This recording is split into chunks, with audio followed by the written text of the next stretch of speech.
Let's go. Let's keep that music ringing.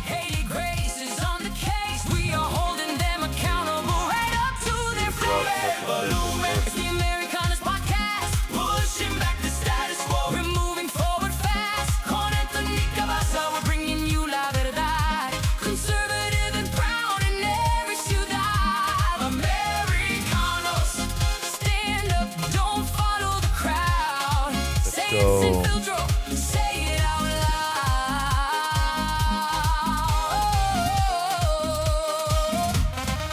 loud. We already got a hashtag Make Men Great Again. We're trying to set the tone. You paid Chinese box? Where is she? Guys, thank you She guys. better Thank you have guys. It is Thursday, the Thursday show, Americanos. We have a full panel, full attendance. Thank you everyone for listening and thank you for everyone tuning into the Tuesday episode. Tuesday episode was lively. The chat was great. Thank you guys for joining. We are back at it once again. Full panel, lots of headlines from DC to Cali. We got some primary updates actually from Tuesday night. But we got, once again, full panel. We got Telegram fam, Hernandez03 in the chat already. Thank you guys. TBWI Studios already here. Richard Sweet, Beast 2099, Red Bear 85. Let's go. Mr. Cabasa, how we doing? Thursday. What's up, everyone? Welcome back to another Americanos podcast. It is Thursday. I am your boy, Informed with Anthony, a.k.a. Anthony Cabasa. We are happy to be here with you today. Somewhere along tonight's show, I will be dating an A-list celebrity that is joining us all the way from Hollywood tonight on the tax credits. Dating? Yeah, I heard dating, bro. I heard dating. Dating? Yeah, You said dating. I said debating. No. You clearly Oh, wow. said I dating. Sometimes. Bro, you need to goon out, man. Holy Sometimes- moly. It is building up.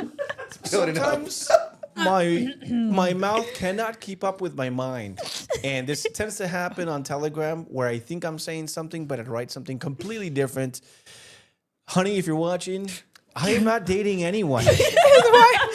He's sleeping on the couch I tonight. will Yeah, be- doghouse. I will be debating an A-list celebrity.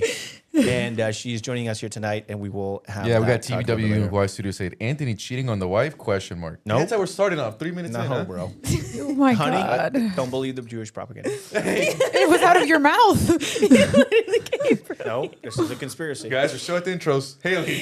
Hi, I'm Haley Gomez. I'm an investigative reporter in California. And I will for- not be dating. for the Lincoln Media Foundation and the Daily Signal. Boom, let's go. To my left, Araceli, hi. Hey guys, it's your favorite co-host, Araceli Martinez, and your local state candidate for Let's go. Senate. Let's go. So we have some interesting topics for tonight. Jorge, take it away. Let's go. Well, guys, it is a Thursday show. We had a lot of updates from the culture wars, national politics. We're going to be talking about it all. Some of the headlines we're looking at. Did you guys know the WNBA had that special session meeting? And they have could an not update. conclude on what a woman is. We're still, if you guys are for our Southern California audience, we're still following Javier Becerra. He's still running away from the media. He's offering free electricity. Javier Becerra is losing a lot of weight. He's getting his 10 steps in. He's running away from a lot of reporters. Good friend. We got Ice, dude, giving away these shot gloves, kind of making the rounds Based. on social media. So we're gonna get an update on that. The most important story though is Brad Pitt off the wagon. He's drinking again. We're so back. That's probably the best news I received. And yeah, oh man, shout out to Brad. So we're gonna have a drink to Brad. I'm telling my kids, Angelina Jolie's a devil. It's Team Brad Pitt. And we're 100%. full back. So we're fully back. So Brad Pitt is drinking again, hangovers, all that, tequila. Let's go. But I do, guys, back to the head news, to the lead story. This was actually Tuesday when we were actually doing our episode. Heading in to that Tuesday, Francesca Hong, from all the polls, looked like she was going to beat David Crowley, the more center Democrat. We had Hasan Piker was also campaigning with her in Wisconsin. What was interesting, though, is Francesca did not get national support from DSA. She did not get an endorsement from Bernie Sanders, who stayed completely out of it. He was asked about that on Pod Save America, and AOC was asked about it on ABC.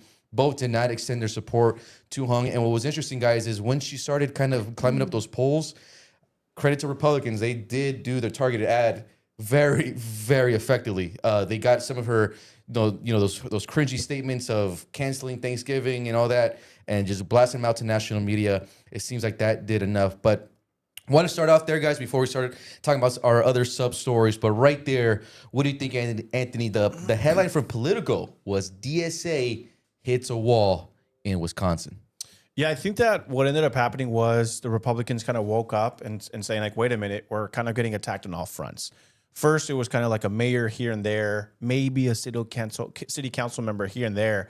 But now when we're talking about a DSA member actually running for governor, and now with El Sayed running for Senate then winning that one. Yeah, that's a major one, actually. Yeah, huge one. Yeah. Huge one. And so I think that Republicans have woken up. I think that we're kind of maybe putting aside the infighting and starting to realize, wait a minute, there's a real threat here, politically speaking, for 2026. If we kind of idly sit by and kind of stand on the sidelines, and that threat is socialism, because it's not just that they're running as socialists and it's kind of like, okay, here's this person here. The National Party's embracing it. Bernie Sanders saying that it's not a problem for them, the fact that socialism is rising so quickly within the Democratic Party. And so I think that with Hung, we are seeing kind of like the first small victory with the Republicans, that targeting messaging, canceling Thanksgiving, abolishing police. It's kind of like, wait a minute, we moved away from all that.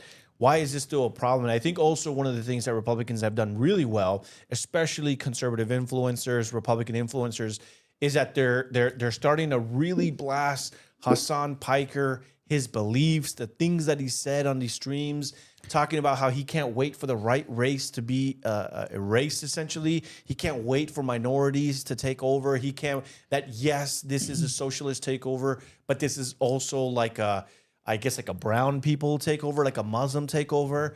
And so I think that more and more of these clips are going very viral. And I think that the average voter is finally waking up and saying, like, or at least it's not that they're waking up, it's reaching them now. Now they're starting to hear it and they're like, whoa, wait a minute. We're not going to vote for this Hong chick, And it was really slim margin. I think it was like 0.4%, like 3,000 votes or something like that. Super close. I think it was like half a percentage. Jerry, if we could just go to Jorge Talking Points, if we could just click the headline so our audience could look at it. You have it, right, Jerry? From Politico? Yeah. It should be the very first one.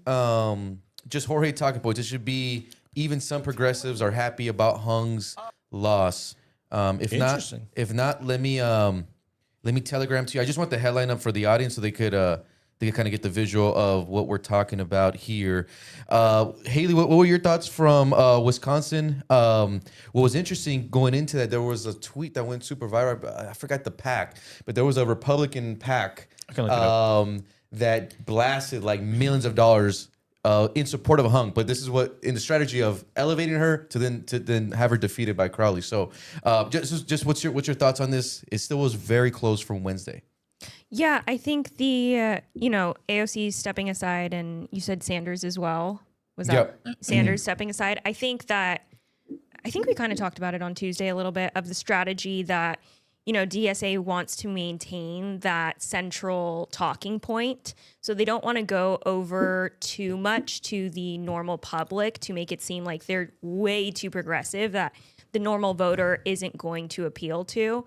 So I think that for her, she crossed the line, especially when Republicans started doing those targeted ads and bringing up those social media clips, which they do really well. You saw that during the 2024 campaign with both Biden and Kamala Harris. You had the flashbacks for Biden. You had the flashbacks for Harris when she stepped in. You also had the flashbacks for Tim Walz as well. So a lot of those hits, Republicans have played that before of let us remind you exactly who this person is, no matter what they're presenting to you. So I think that works really well for Republicans to kind of do that and do a strategy like that.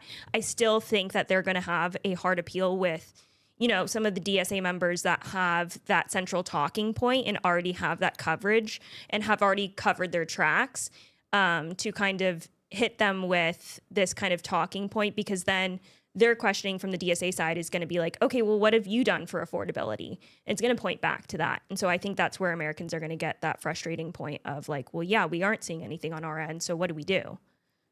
But I did see that report that Trump is considering getting rid of the capital gains tax, and I think that's pointing that it looks like the Trump administration has some tricks up their sleeve ahead of the midterms to kind of bring that much needed relief.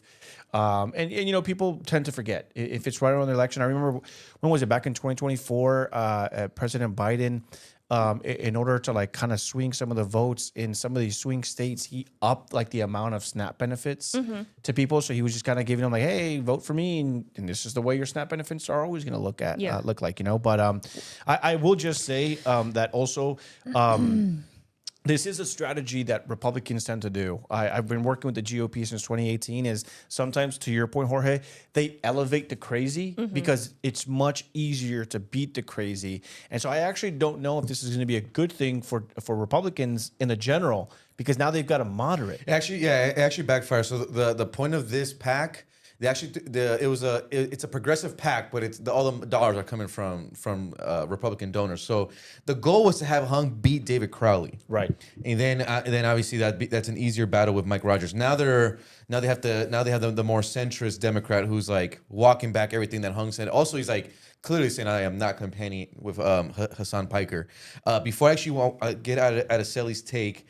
I do want to play this, guys, because this is going to become a big story. Jerry, if we could go to that Jorge media sound, we're going to play one. Though this is Morning Joe and Piker, but before I play that, let me just provide context for the audience so they kind of right now, guys.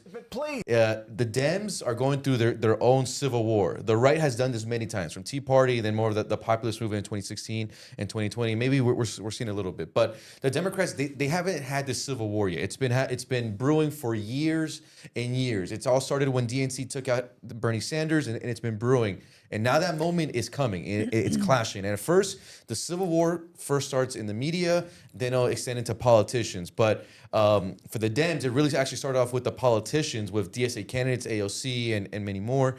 But now the Civil War has spread to the media infrastructure of the left. So now you have the corporate media now going against the new left-wing independent. This is Morning Joe, so this is your establishment media just sounding off on Hasan Piker. We'll take a listen to this sound. But please, I don't need people telling me, oh, you have to just turn a blind eye to people saying that women getting raped on October 7th didn't matter in the grand scheme of things. No, Americans aren't going to support that. This is not about me. This is about the Democrats, once again, fumbling the football on the 2-yard line when they have a chance to make great gains, but being so woke, I don't know if you want to call it woke 1, woke 2, or woke 3, but being too woke to call out the obvious. I swear to God.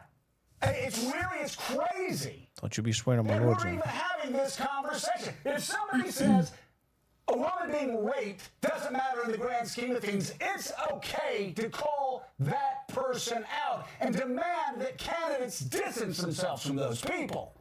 If you want to rule, over a party and win elections. If somebody says going to a rally the day after Hamas slaughters more Jews than any time since the Holocaust, it's okay for Chuck Schumer. It's okay for Hakeem Jeffries to call that despicable and demand that people distance themselves from that. And that was, we cut it right there, Jared. That's the Morning Joe segment name, obviously going off on Hasan Piker. So the corporate media is already starting to freak out. What do you think? But I don't really think this is a civil war within the Democratic Party. I think this is just an outright condemning Hasan Piker.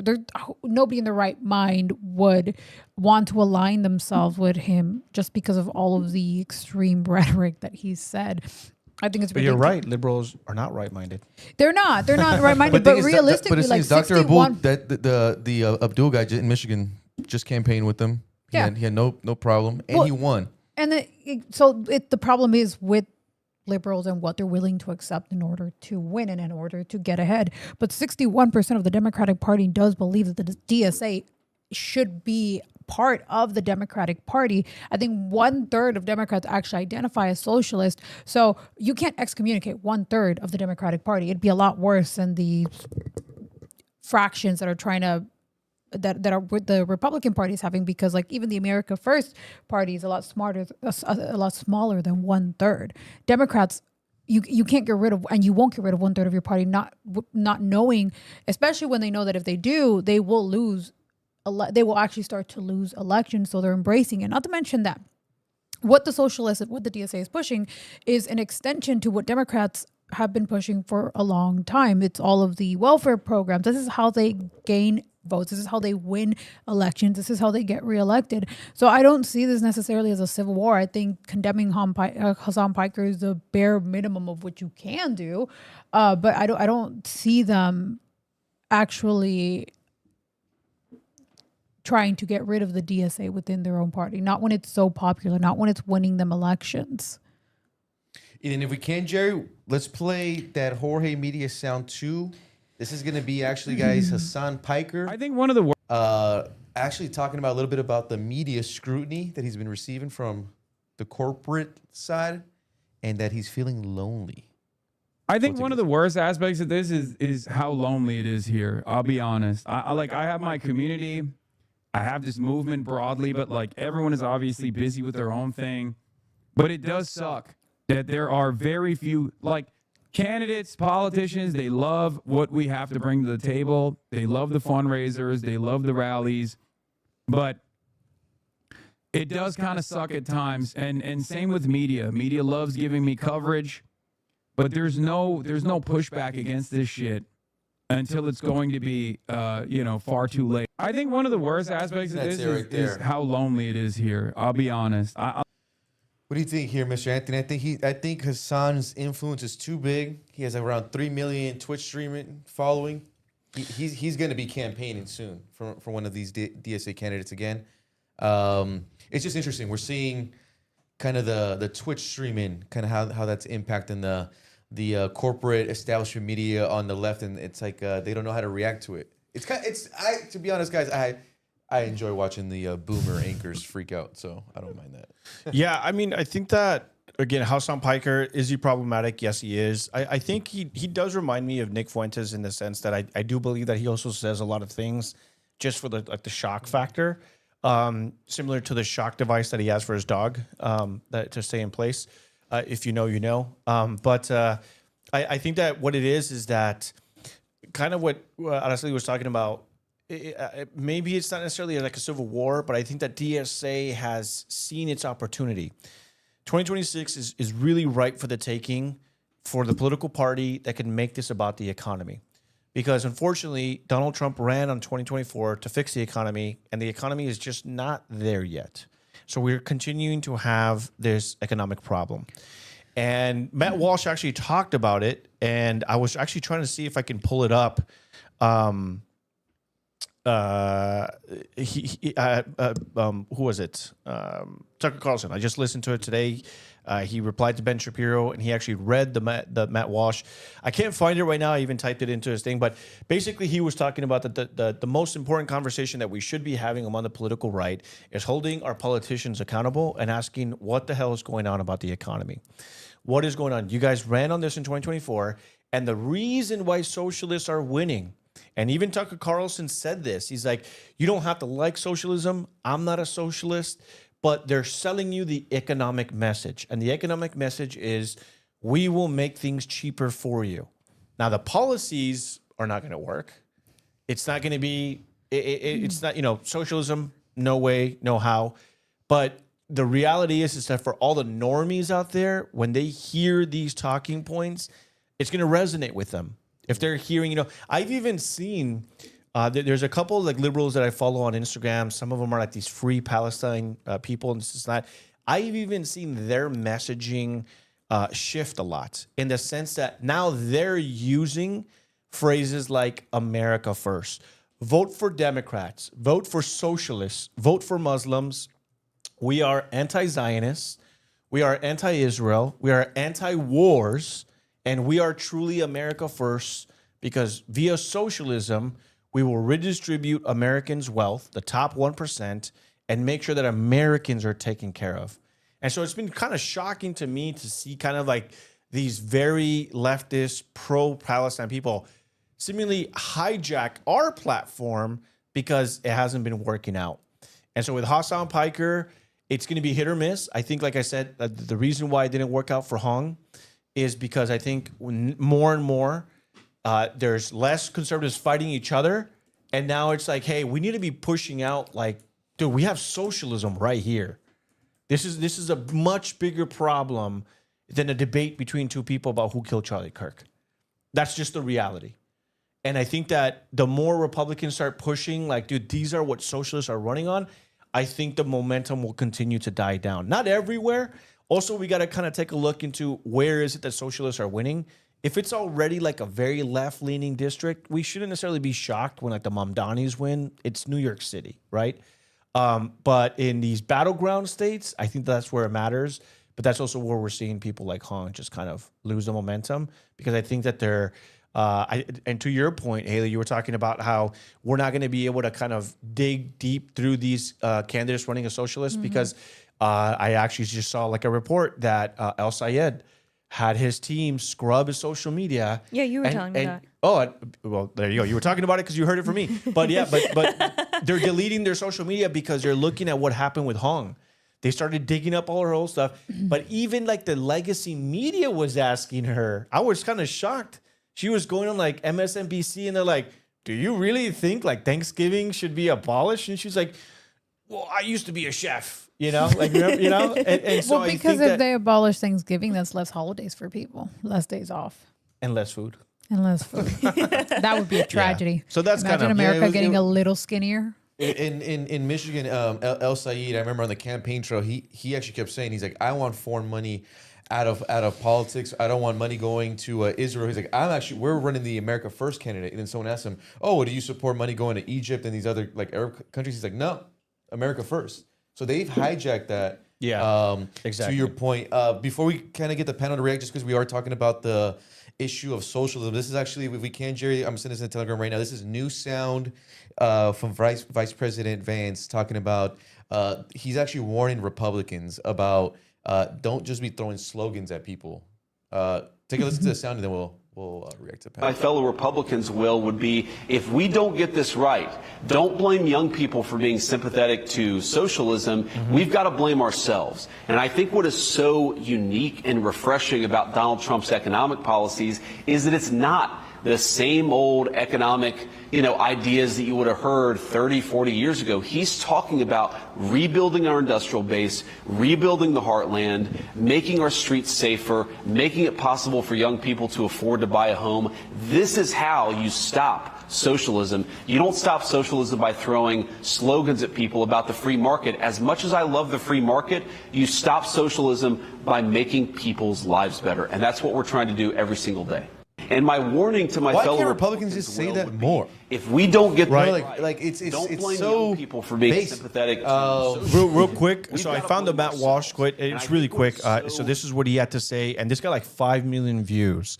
It says, grocery prices are insane. They're still rising. Addressing this problem should be the #1 priority of every elected leader. End the stupid foreign wars and focus on this issue. It's one of the main reasons socialists are gaining power. And then he subtweeted, read the comments here to see a number of conservatives angrily insisting that rising grocery prices aren't actually a problem. Just stunning levels of suicidal idiocy. What are you guys doing here? Who do you think you're fooling? But it goes into that. Like, we got to be talking about this stuff. And then really quick, guys, before we keep the conversation going, I do want to take a quick moment to read the chat. Thank you, everyone listening right now. It's been pretty lively. Give me 1 second here. It is loading. Thank you guys. Red Bear 85 right now. $100 super chat. Thank you, Red Bear. Thank you. My boy. Saying keep Americanos Podcast going. We love this show. Thank you, Red Bear, once again, man. Loyal supporter. Thank you, Red Bear. Yeah, man, we got to. Amazing. Hernandez03, hit the like button. Thank you. Isaac Hernandez says 50 concurrent viewers. Y'all are cooking. Thank you, sir.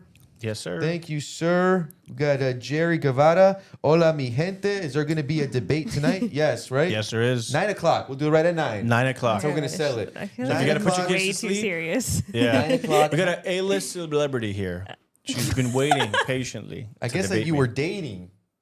I said, Kidding. trying to get me in trouble with the missus again. Guys, 9 o'clock, guys. We have a debate on Hollywood, bringing back the movies. Anthony, I guess, caught the attention of Spencer Pratt. That was cool. Red 85 saying Sal keeping us posted about YouTube making changes. Richard Sweet 7842 saying because Republicans are weak AF. Let's see. Richard Sweet also following up says they ran on a better economy. Epstein list, no new wars, 0 for 3 for Republicans. We got Salvador, the one that's our boy, Sal, 86 saying, Hasan actually lit, to be honest, swaggy like Nick. Republicans will keep losing because the individuals want to be cool and self-righteous. Dems will win because it's a party. We got TBWI Studio saying, Hasan is Sneeko to be deported. Please, Donald Trump, save us. We got Beast 2099 saying, Hasan is lonely because Amazon Gold is banned for 2 weeks. I think that's probably like another streamer. I gotta get hip with all the streams. Thank you guys for listening. We got a lot here, a lot. Thank you guys. Thank you guys. Oh, we got some Dodger updates. What are we guys? 1-0. Cool. Okay, we're 8:26 guys. Local time here. Let's keep the conversation moving. We did cover Francesca Hong going down in Wisconsin, but it was really close. And then we got Hasan Piker. Could he become an issue on the Democratic Party? Let's just switch it up really quick, guys. This could be a quick story just on the culture wars. If we can, Jerry, just Google WNBA, any headline. So, guys, latest updates. We did an update Tuesday just because it got too big to ignore. But I guess the WNBA, they met and can't just decide what a woman is. Araceli, reaction? You guys ever heard those jokes like how many women does it take to screw in a light bulb? Yes. How many women does it take to figure out what a woman is? Oh, she said it, not me. Anthony, reaction? I mean, Just go out, King. I know. I mean, Go out, again, King. dude, this is just peak liberalism. It's like that vicious cycle. They create something, they say something, they're sympathetic to something just because conservatives are against it and because they use facts and logic. And then all of a sudden, when men say, well, I guess I'm a woman. I'm playing by your rules. Let me play. Now they're like, we've gone messed up because their thoughts were, well, obviously only transitioning men to women are going to play. They never really thought it through and thought, well, technically anyone can play. You know what? You and I should try out. Well, considering dominate, what the prospects are looking like now, I don't think you guys should. I've seen. I'm scared of lesbians. The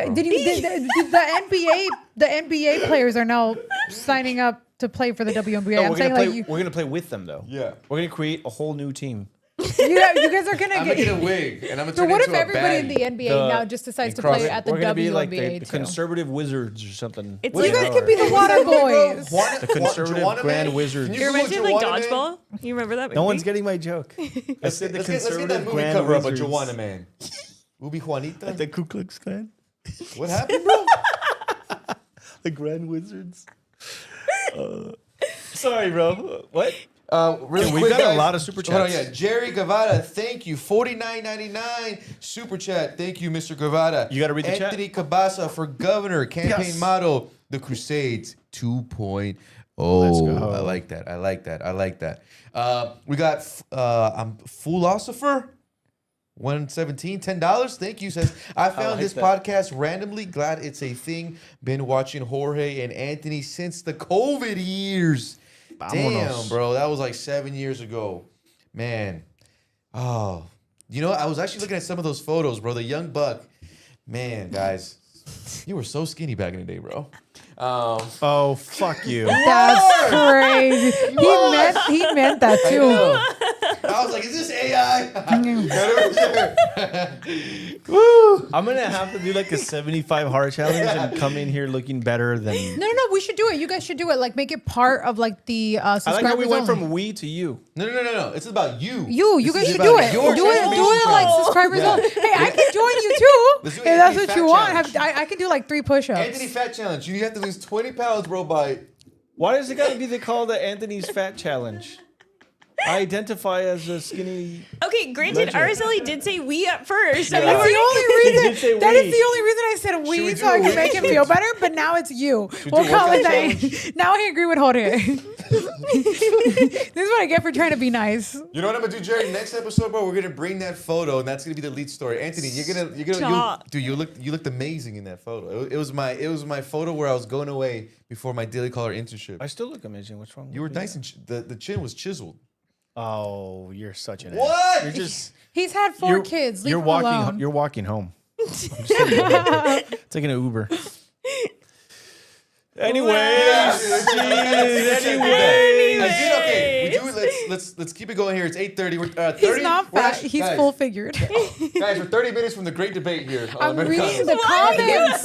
I'm reading the chats. This is the great debate in 30 minutes. Okay? Stop. It's really not that serious. Are we bringing back Hollywood? Question mark. Oh okay. my God. I do want to move on to this next story. If we can, Jerry, let's go to Anthony's story, talking point Yeah, 1. let's go to mine. If we could get that in a nice headline.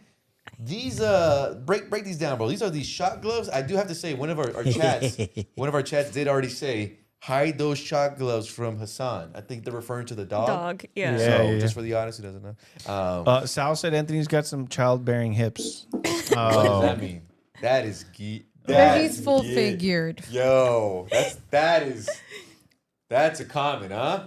Childbearing hips. That is great. Then we got TVWI Studios, Fluffy Cookie. Yo! That is crazy. Anthony has heavy bones. Can I read about how He ice is ain't awesome? fat. Hard 30 one more time. Oh my gosh. It's What did all I it's all say? raw milk, Anthony. Drinks that got him some gains. That's Mike Castada. That is correct. Gracias, mi compas. Can I read? Yeah. Can I pull it up? All right, last one. Sal says Anthony doesn't need a BBL. Okay, now you can read. There I we wanted go. to say that. That is true. There's a lot back there. You want me to send you the article? Sorry, Yeah, let's get a nice little headline. Yeah, so this is the one. It's been making the waves, and I always wonder, like, how is ICE going to be in the headlines today? And then when I saw this, I'm like, dude, you guys have outdone yourself. So I just sent it over to you, Senor Jerry. But this is NPR. And again, I saw this everywhere. I saw liberals just freaking out about it. I thought it was awesome. I'm not going to lie, personally. But you guys know me. You know, this is NPR. On the immigration issue, I believe this was yesterday or today, ICE plans to outfit officers with electric shock gloves. And this is as awesome as it sounds.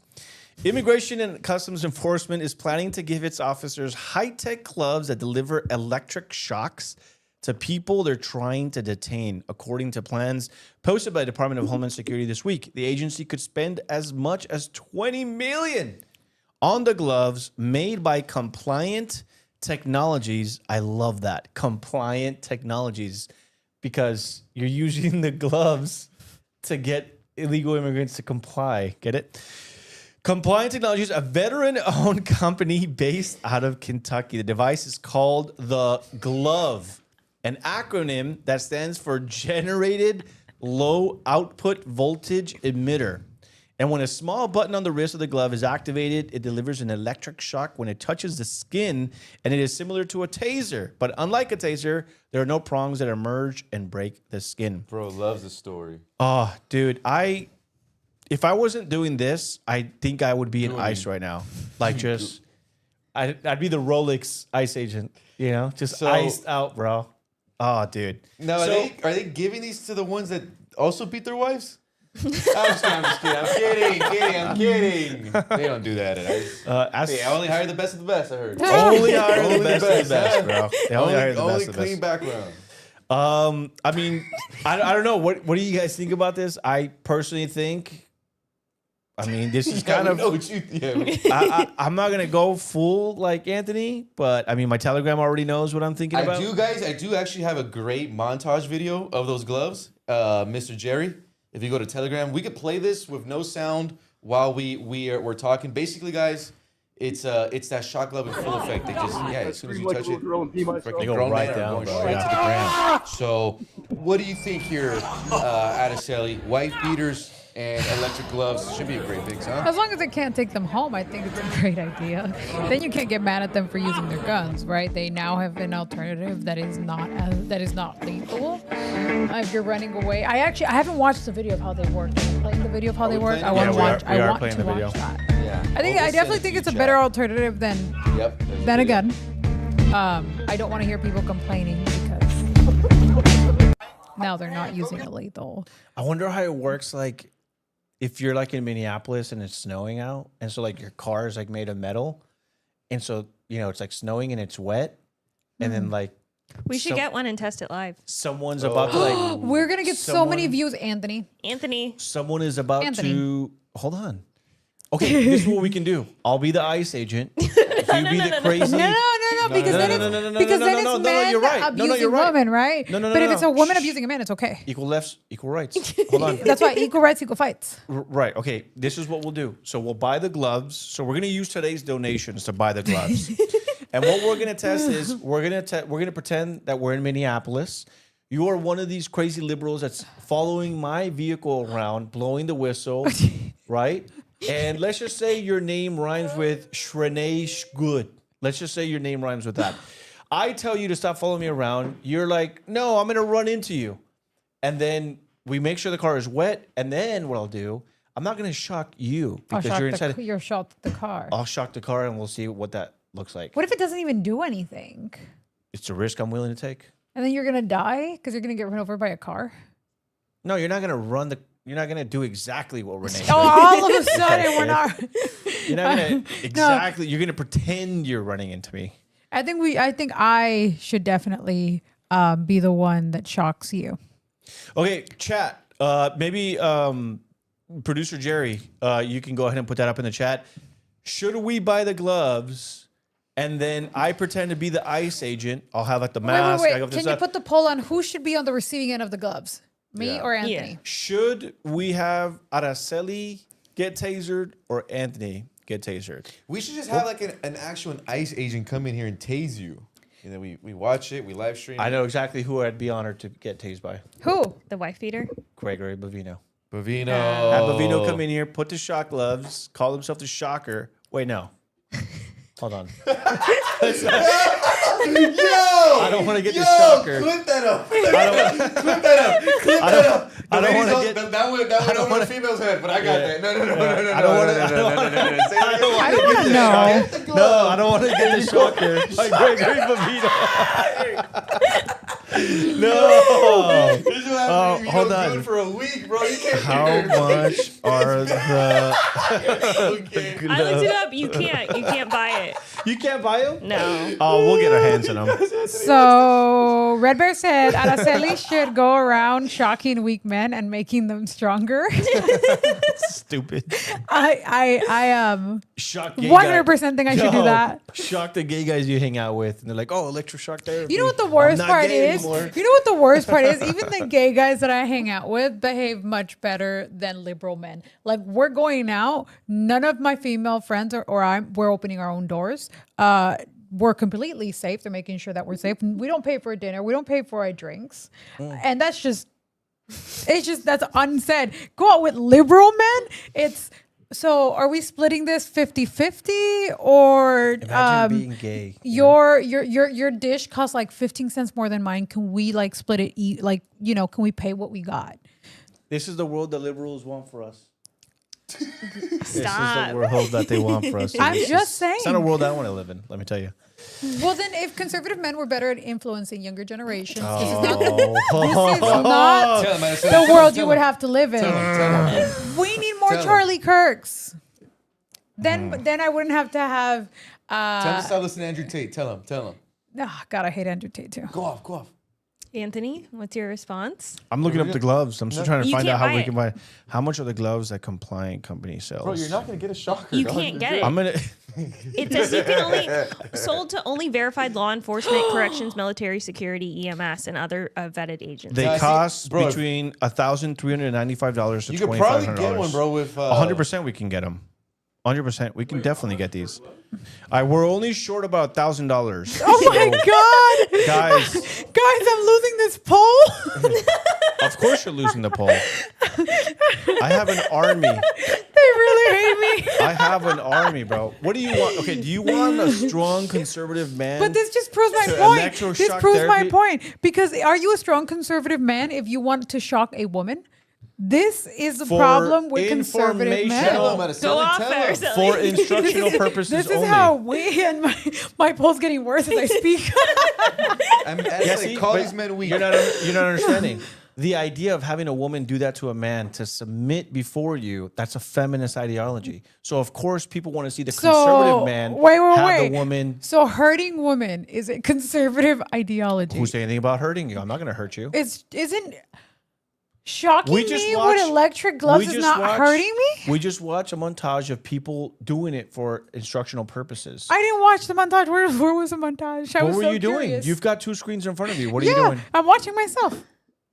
Well, you can scroll back. It and you didn't, can see the it didn't montage. pop up. No, it didn't pop up. Anyways, it's for informational and instructional purposes only. Oh my God. It got worse the more I talked. Yeah, exactly. Keep talking. It's just gonna get worse. I know.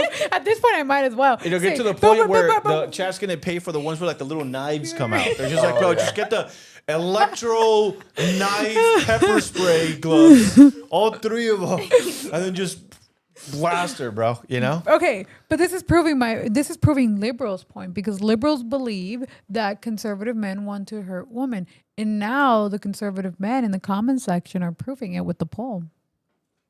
So you're saying that all conservative men are wife beaters? I'm saying at least the ones in the chat.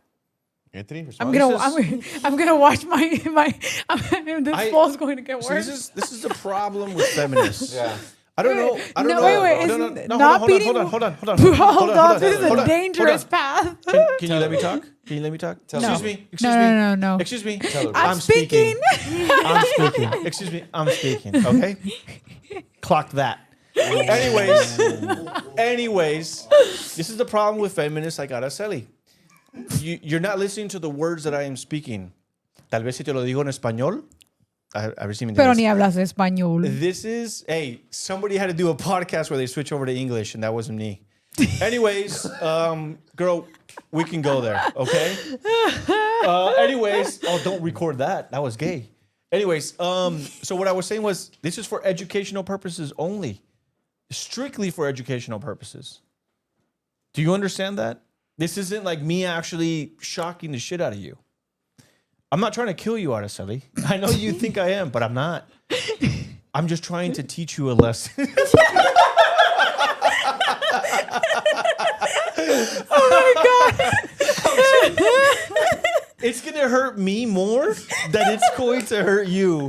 Seeing as you wiggle on the floor like a worm. And I'm like, oh, I forgot to set it to low voltage. This was max voltage. Whoops. Why did you make me do Wait, He's gonna be like, Araceli, why didn't you remind me to switch it to the low voltage? This is all your Whoops. fault. would you actually be down to get shocked? Only if he got shocked too. Okay. Like what I mean? if it's See what I mutual, mean? if it's mutual, yes. For educational purposes, because the reaction might be different on a woman and to a man, you know? Yeah. Okay. And I think that our viewers deserve You to want me see to perform both. the shocker on No, I you? gotta And perform it because on Haley,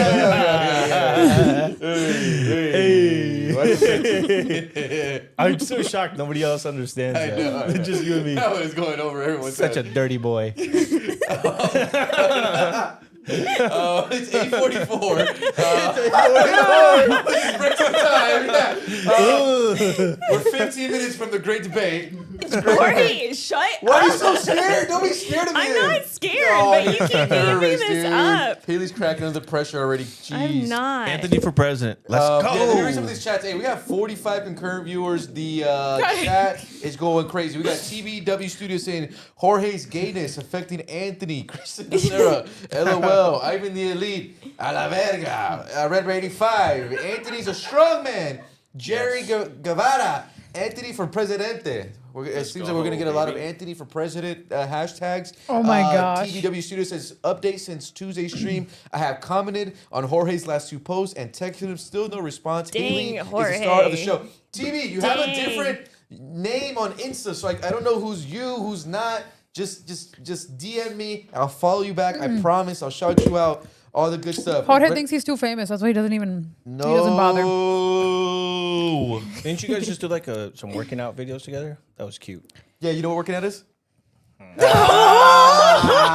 too fast. I'm too easy, bro. Oh, that was like a slow pitch, 80 miles. I'm sure Hail Tony, I can hit that out the park. Okay, we got. You did that. You did that to yourself. You know what leg day is? I'll show you, dude. These cats are skinny, guys. Can you walk? Skinny cats. My boy over here walking on This is broomsticks. AI. This is AI. You're My not boy that over here. skinny.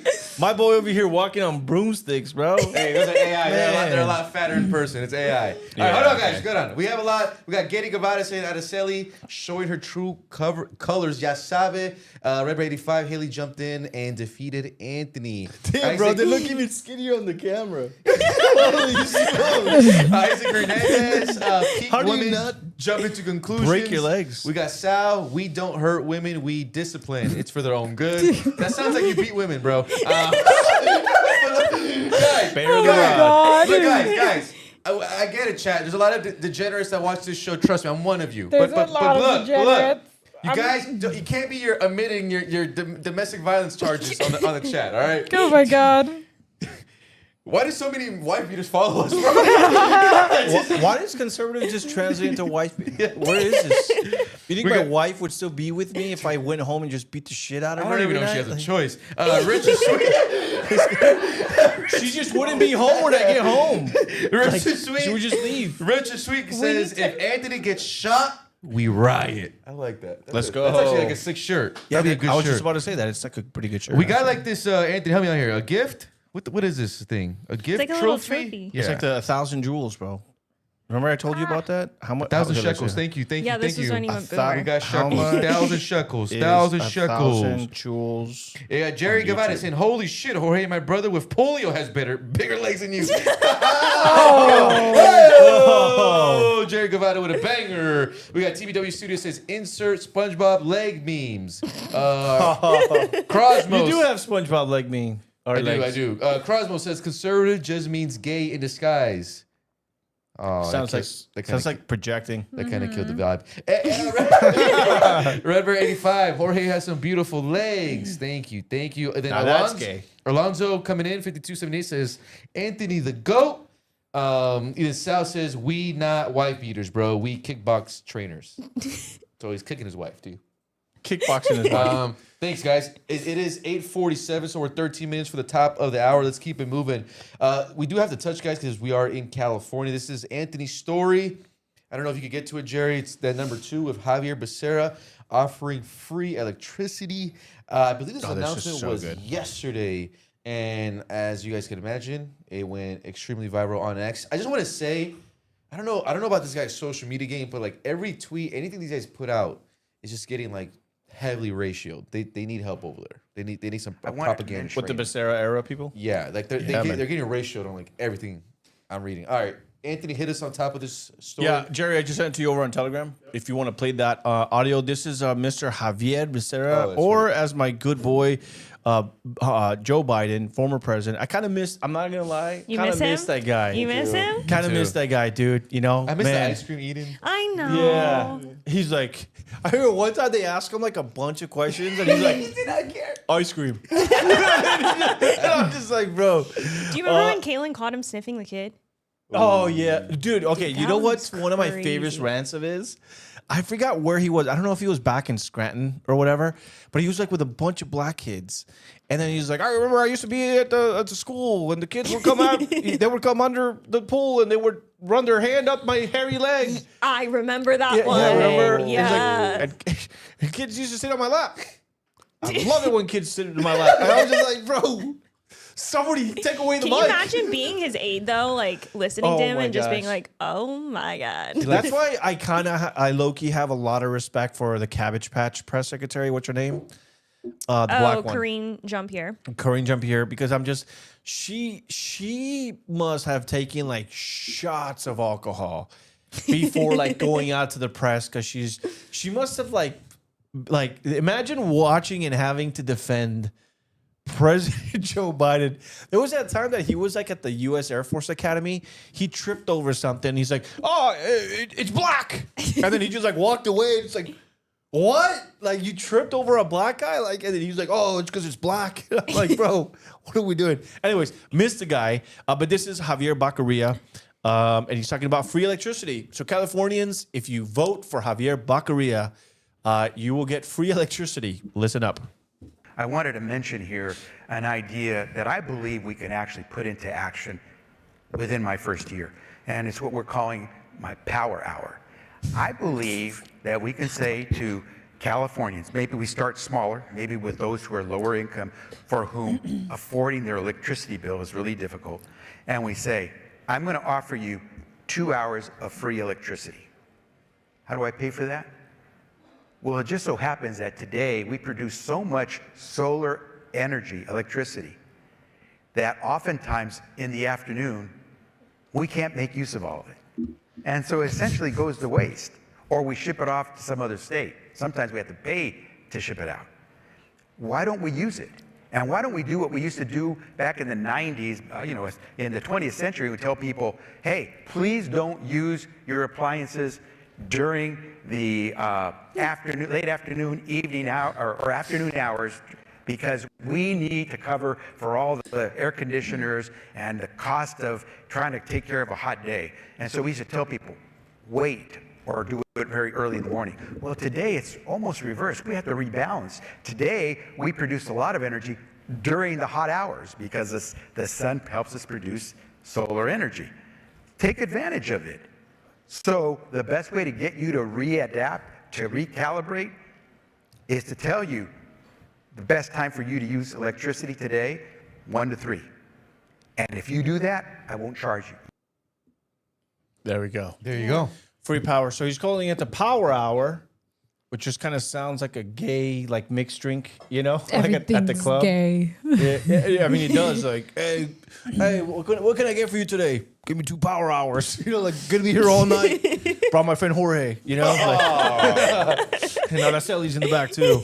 Whatever. Like, It's like, oh, he's a regular. He's a regular. Jorge must be here. He always used a power hour. The lime wedge on top. Yeah, there we go. Yeah. But what I think immediately, like, whoever suggested the hours of 1 p.m. to 3 p.m. Okay, God bless this guy's heart. Who's home between the hours of like 1 to 3? I understand we People just came with back no from the pandemic. jobs. Right. People who are going That's to what I'm get the saying. help. It's low income people. Well, why are they at home? They're working. A lot of one of the largest reasons that people are low income, which is below $30,000 to $40,000 a year, is because they're not working full time. So they're probably the ones that are most likely home. Right. So so then we'll have like a specific demographic that's going to save. But Yes. This isn't. So then he's selling it like a statewide. He said it was he was going to start it with low income people first.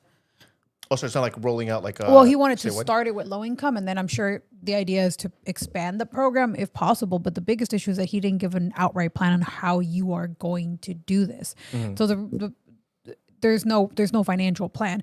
Just because we generate more electricity during those times doesn't mean that it doesn't cost to actually utilize the electricity. Right, but the thing is like what are low income people doing between the hours of 1 to 3 that's causing them to like, it doesn't make any sense. Well, if you're home from 1 to 3, then start charging your car from 1 to 3. Only turn on the AC from 1 to 3. You're saying they're at work, right? What's that? You're saying that they're at work, right? A lot. Yeah, Right, because he's working talking for about that. Minimum wage sure, job. you can start with like a plan offering qualifying families earning under $82,500 a year, up to 2 free hours of midday electricity. $82,500. That's kind of a bit like, that's not necessarily impoverished. So it's not like under 40,000. He said 82,500. That's what it says here. So that's why I was a little bit confused. You took me off a bit. Because I heard he said low income. So political. So right. Yeah, Obviously, another. like what he says, people then defer to him and say, "Can you elaborate a little bit?" Okay. And so the elaboration, this is via Politico. was that it would go into families that are making under $82,500. That is what Politico is reporting. It says, so the proposal name, California Power Hour, proposed time 1 to 3 p.m., proposed benefit, 2 free hours of daily electricity usage, target audience, families of 4 earning $82,500 or less per year. And the estimated saving would be up to $1,000 per household. So the target audience would be 82,500. I don't necessarily like if you're talking about like even then, like if you're talking about people that just really can't go to work, they're like disabled or they're just receiving benefits at home, whatever. Again, I would have to make the argument like, well, what is it that they're doing between 1 and 2 or 3 that they would need? need? Like, how would it save them money? That's what doesn't For make 2 sense hours, to me. it would. I mean, it would save you money for 2 hours. I mean, I don't necessarily see it as enough. Saving you enough money. I just don't see like if you're that poor, are you really charging your charging your Tesla? I think that's the like issue is that $100,000 car? I think the issue is that most people aren't going to calculate that it's not going to save them much. So it's for the headlines. He's saving us hundreds of dollars. So somebody actually made like a really good point online. Is like this is actually going to stand to benefit like rich people because the rich people are the ones that are actually working from home because a lot of them have their own businesses or work their own hours, or they can work remotely to the point where they're making sure that they have the hours of 1 to 2 to be able to be open. But also, like somebody said, like you could just buy like a bunch of Tesla battery banks and then just like start a business of telling the poor people, hey, while you're at work working your 2 or 3 jobs, making less than the 82,500, I'd be willing to like go to your home and like fill up a Tesla battery bank. I don't know. Well, is this only for those with solar panels? No, that's It's just like generally? Yes. just anybody that makes 82,500 or less.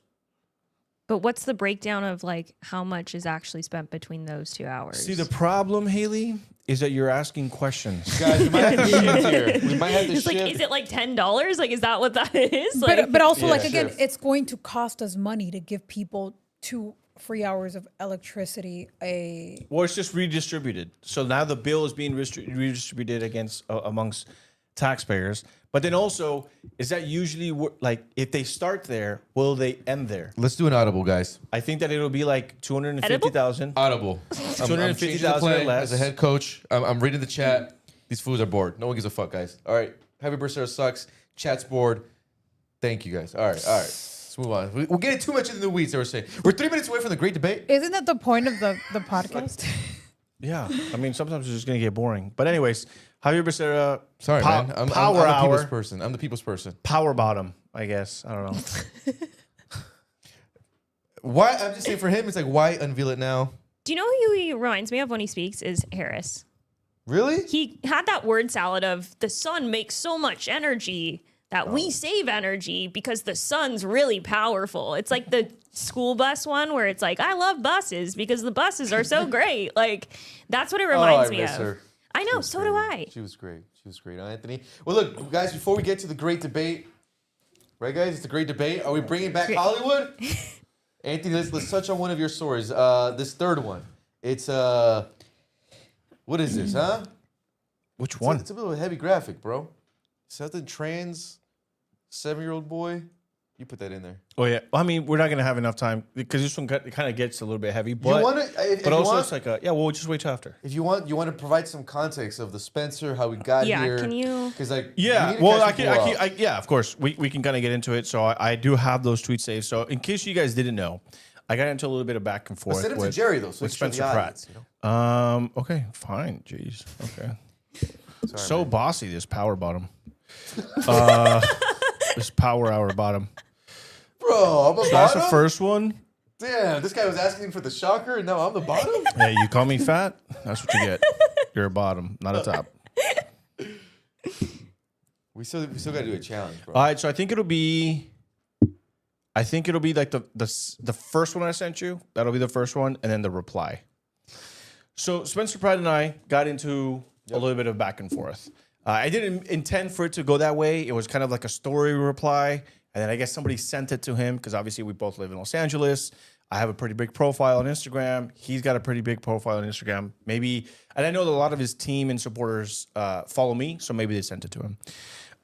But this is what he posted initially. And he put, I'm going to paraphrase because it is super lengthy. Yep. Basically saying rooting for Hollywood to die is loser think. He was talking about how Hollywood is America, how they're kind of moving away from woke and they're moving into good movies like Top Gun Maverick, Obsession, Project Hail Mary. Watch all those 3 really good movies. And he's talking about culture as America's #1 global export. And this all had stemmed from him taking a picture with President Trump, kind of having dialogue at a table. And he was talking about how he was going to bring $25 million in tax credits toward and incentives toward the Hollywood blue-collar film workers. So obviously this would not go to like the A-list celebrities. It wouldn't even necessarily go to like directors and all that stuff. It's literally just like the blue-collar film workers. You can talk about like the carpenters, the people that provide lights, the people that help on the set, and so on and so on. The reason why he is advocating for this $25 million tax credit is because he's talking about how a lot of these jobs are being taken up in other countries because it's a lot cheaper to just export the film industry to cheap countries. And in many of these countries, they already offer these incentives. And so I simply replied, I just don't think that it should be on the taxpayers to have to foot the bill of $25 million in tax incentives for an industry that continues to vote overwhelmingly Democrat. They didn't vote for Spencer Pratt. And none of the film or movie industries endorse Spencer Pratt. They actually endorsed his opponent, the communist, Karen Bass. And there was actually that very infamous video, I don't know if you guys saw it, where Spencer Pratt kind of, I don't know if it was an impromptu or someone invited him to a set they were filming something. Some of the people there were shaking hands with them, saying like, hey man, you're doing good stuff. And then one of the leaders there like took one of the women that was shaking hands with them, like, hey, I need to go talk to my employee real quick. Like, what are you doing shaking hands with them? There's people recording. We can't be seen doing that. We are endorsing and supporting Karen Bass. So these are those people. And so I just suggested, why is it on us now to bail these people out? So he replied, and he cropped my tweet, and he said, Hollywood is America. If you don't like some crappy woke movie, just go make your own. That's the great thing about America. Regardless, Hollywood isn't going anywhere. It's stupid to not want the tax incentives just because you don't like the film industry, et cetera, et cetera, et cetera. And Jared, so in the middle of that, Jared, can we show that tweet just so the audience can see it? Because it's going to be long. yeah, so and then he basically in ending, just for the back and forth, he said, this is why you lose constantly to the communists. Do you think the communists look at any corner of culture and say, screw it, or do they just take over? And so what was a little bit shocking to me was that I never said let's abandon the film industry. I'm actually one of the few conservatives. You can ask anyone that follows me for years that I say we shouldn't be abandoning culture. We should be equally fighting for it. If you guys follow me, you guys know that I am literally Mr. Don't leave California just because we're losing. You stand up and you fight because you don't cede an inch to the communists. And yes, that includes culture, that includes film, that includes the music industry, what have you. And so I got a lot of pushback because Spencer Pratt posted me. There was a lot of people that came after me, including his main guy that was making his ads for his campaign. And then I had Spencer Pratt stands and mutual followers that came after me. But then also I put up a post, I put up a poll, and I said, hey, maybe I'm wrong. See, I'm one of those people like, hey, maybe I am wrong. Maybe I just don't know enough, or I'm misinterpreting what's happening. And I put up a poll to all my followers saying, am I wrong? And is Spencer Pratt right? Like, should we be incentivizing the people that are putting in charge the politicians that are destroying Hollywood? Should we be subsidizing? And 96% of you agreed with me, which, in fairness, I get it. But I thought I explained it well enough where even an objective person can look at what's being said here. It's like, no, yeah, actually, Anthony, you bring up good points. And I did even have some people in the film industry that said, dude, you bring up good points. Obviously, I'm just for it because it impacts me directly. which is perfectly fine, but that's a biased opinion. So on the show here with us today, we have an A-list celebrity, saying bigger that. than Oh Kim my- Kardashian okay. herself. Wow, that is Okay, we have Haley Grace Gomez, Crazy who comparison. comes from the Hollywood sphere, and she voted on the poll, and she put, yes, we need social. I'm sorry, not socialism. We need tax incentives for the film Bring industry. back the movies, right? To bring back the movies, right? Okay. So the debate for maybe like the next 10, 15 minutes or so. The great debate. Which we still want to hear from the rest of the. We can maybe chime in. We'll provide some commentary before we kick off this debate, Jerry. If we could just Google Pratt and Trump and just have that. That's what kind of sparked the great debate. Well, Haley, you just heard this guy's monologue. What was the reason to vote yes? Just to, take it. I guess we started from there. The great debate. I think you left out the part where you talked about investing in parallel industries, which is where I have an issue with. I think conservatives got this idea that because they can't be in the Hollywood circle, that we need to create a parallel universe of it. And I think that's produced really crappy films most of the times. Sometimes they're really great. Sometimes they're really wholesome and they're amazing. And Joe Studios does a good job. Yeah, but I mean, I'm not going out to watch every single Angel Studio movie. You're going out to watch Marvel films. You're going out to watch the indie A24 films. You're going out to watch Obsession. Like, these are films that are. I think my issue and my gripe with it is that conservatives want to force feed their view into the culture, and I don't think that's how films become great. If you look at Obsession, for example, that movie was made on like a $750,000 budget, and it's produced well over that by now. It's gotten really, really popular. That had no hint of cultural aspect of progressives, of the left. It was a really good basic horror film. And I think that is, to me, essentially what Hollywood used to be like. Those are the films that I love to go out and support, because those are the creative minds that know that we're not force feeding you some type of political agenda here. Now, there are films, and there's, notable films. The Hollywood industry goes in waves. Like post 9/11, there's a lot of pro-Afghanistan war propaganda that's out there. And those got recognized within the Oscar fields. But I think that I just don't agree with this idea of we need to make our own universe instead of just coming back to the fight. Like, why can't you guys just come back to the fight? Mm-hmm. You instead want to give up. And I think that, when I was talking to Bill Asaley last month, he had made a notable statement about this. We were talking about elections, though, like something else, something political. He was like, I think just as much as, conservatives complain about something, they oftentimes just complain and don't actually join in the fight. They just rather sit online and complain about it. And to me, I was like, yeah, that totally makes sense. And, my experience in Hollywood was that, essentially. It was, everyone is complaining online, but those of us that were in it, that were blacklisted, like, no one was speaking out for us except for, like, Gina. And that was it. Mm-hmm. And so if you had more people speaking out and coming into the fight and going into the industry, then I think that's what is needed versus this alternate outside parallel community. So you brought up a very interesting point. You said that conservatives want to force feed our agenda via our parallel. But that's literally what Hollywood has been doing for decades. And I don't agree. But it goes in waves of what their agenda is, right? Because it's pro-war sometimes, which conservatives at the time were very pro-war. And if you think of the 80s was very much McCarthyism. It was very much the red agenda. So it goes up and down. It's just that conservatives have left altogether. So you get this overtly left push.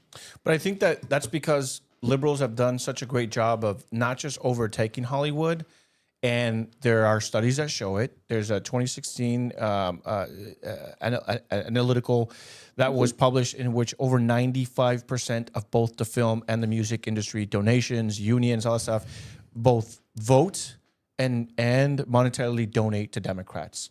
So that doesn't sound like there's a lot of conservatism in Hollywood or film or music. That sounds like it's primarily Democrat left-leaning.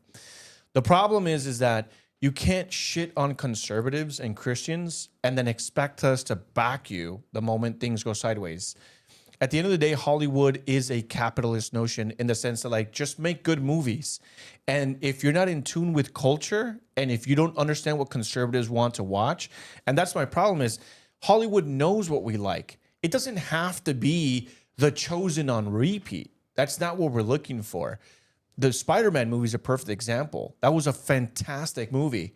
It had zero woke in it, right? And so I think that when you start making movies like that, it will bring the conservatives back, because it's gotten so bad with Hollywood and the film industry that even just like normal is conservative enough for us to pull us back.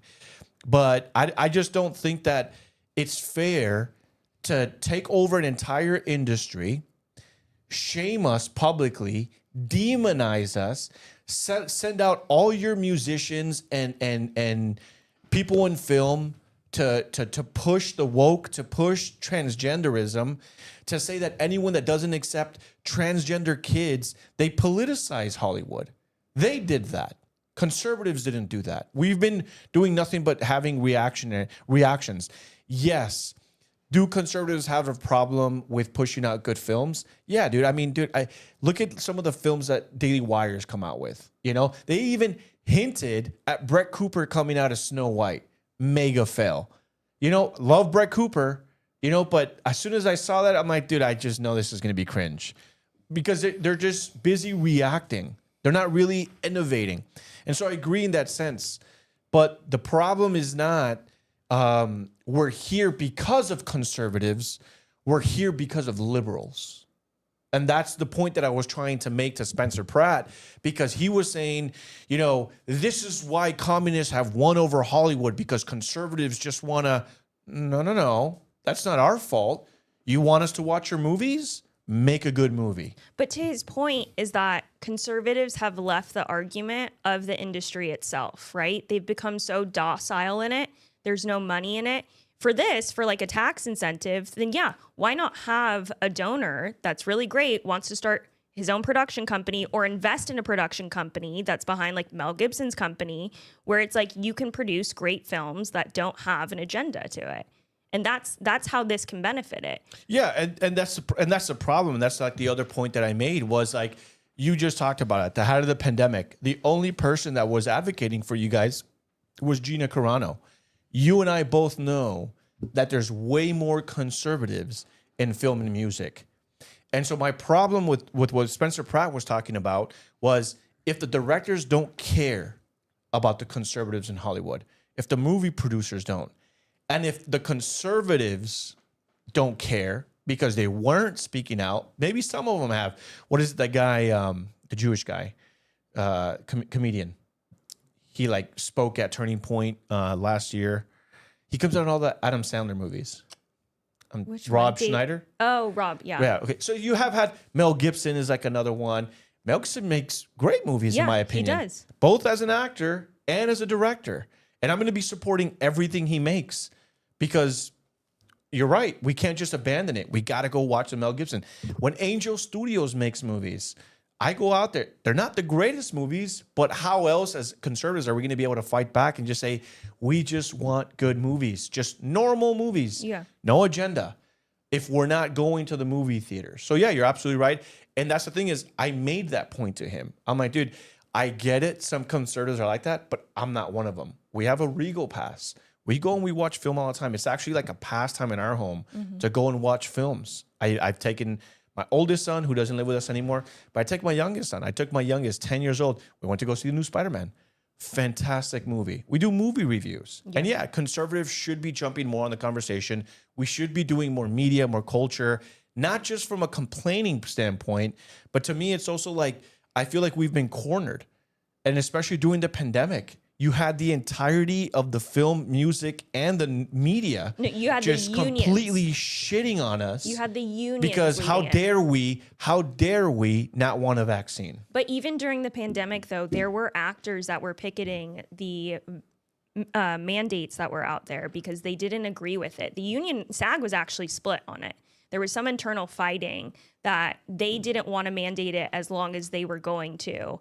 And ultimately, the mandate passed because there were those leaders in there that were advocating for it. Why don't we have conservatives in that union? Why don't we have conservatives representing us? Even not even conservatives, but just common sense people that would represent us. Like, I don't need a conservative to have I don't need like all conservatives to be in the industry. I just need common sense people. But it feels like, and it definitely felt like in 2020, that everyone just kind of abandoned it and was like, oh, we got to jump on the Daily Wire band. Like, that's who's going to save Hollywood. And I think that those films, there were some great films, but it was documentary style. Like Matt Walsh's did really well. What is a Woman? But that's a documentary style. I just think that the creative minds of conservatives often fail because they want to just shove the political talk in it. And just as much as that fails for conservatives, that also fails for liberals as well. Because we saw it at the height of it, especially with Disney, no one was watching those films. No one was watching the like super, super woke stuff. People were pushing back and saying, hey, this isn't making money. So when it doesn't make money for top producers, for top companies, they're not going to keep doing that and wasting money. Hence why you have a shift like what Spencer was talking about of Top Gun, of Spider-Man, of those films. You have Batman coming out. Now, Batman 1, there was like a line that was a little bit suggestive of like, oh, okay, whatever. But it's overall, the film itself was pretty much non-woke. But here's also the problem, though, is even in the way that Spencer Pratt framed it, saying, I see people on the right saying, screw Hollywood, like they're scorned ex-girlfriends. He's like, all you need to grow the fuck up, all this stuff. You as conservatives, because we're not in the spaces creating, we're mostly consuming. And so you can't force us to consume when your industry has gone woke and you continue to silence the conservatives. Gina Carano stood up. Who else stood up with her? Not a lot of people. Is it really our fault as consumers that we just don't want to watch slop? That we don't, that we don't want to watch cuties on Netflix? Is that really like our fault? Like, and that's what it boils down to is, I know Hollywood is smart enough to know what conservatives want to watch because they've made those films. They've made the Avengers. They've made the Obsession. They've made the Top Guns. But if there's a sect of the conservative movement that just doesn't want to watch Tom Cruise because he's a Scientologist and Scientology is a cult, how can you fault us for not wanting to go see a Scientologist who's been recruiting people into this cult, and there's been people that have come out and spoken against it. Wait, did you not go see Top Gun either? No, I did. Oh, I didn't, because I was like, I'm not supporting. But what I'm getting at is, again, as consumers, you can't just tell us, their scorned ex-girlfriend, all of you need to grow the fuck up, just go watch movies. I wouldn't have said it like that. Right, but I that's agree with that. And that's the thing. Hold on, Anthony. Yeah. Yeah. Let me get in there, guys, because we do have an active live chat to the debate. The current viewers is pretty high, so it seems like people are enjoying this conversation. Let me just run through some chats, and we'll keep the conversation going here. We got Run with Kurt saying, here's why Obsession was 1 in a million film. They were a bunch of creatives who collectively wanted to create a film and not make a political statement. Correct. We got Sal saying, Haley isn't making a pro-Hollywood argument. She's making the point that the only way to change it is to join and become part of it. The only logical point, to be honest. Give me see here, Tyler. Whoa. Sorry, guys. I'm trying to keep up with all these that are coming in. Redbear85 says, Adesili's quiet. Guys, we're in debate mode right now. Sal saying, having a, quote, do more of what I like and I'll join mindset doesn't actually produce results. It does the opposite. That's why libs win. Conservatives will never halt Hollywood. They will just lose it. Richard Sweet, 75-80-42 saying, I believe it was Tom Cruise who got mad during the production because they weren't wearing their mask in between shots. Jose Vasquez, 4720 says, going back to Adeseli's point, pushing anti-Christ ideology in movie schools, politics will produce weak men. Let me give... I don't even have to say anything to win the argument anymore. That actually brings up a good point, because I do remember that Tom Cruise, when that video went very viral, Tom Cruise getting so upset that the film people weren't wearing masks or doing takes. is it more standing with those people to not go watch that film or to just watch it anyway because we don't want to lose Hollywood?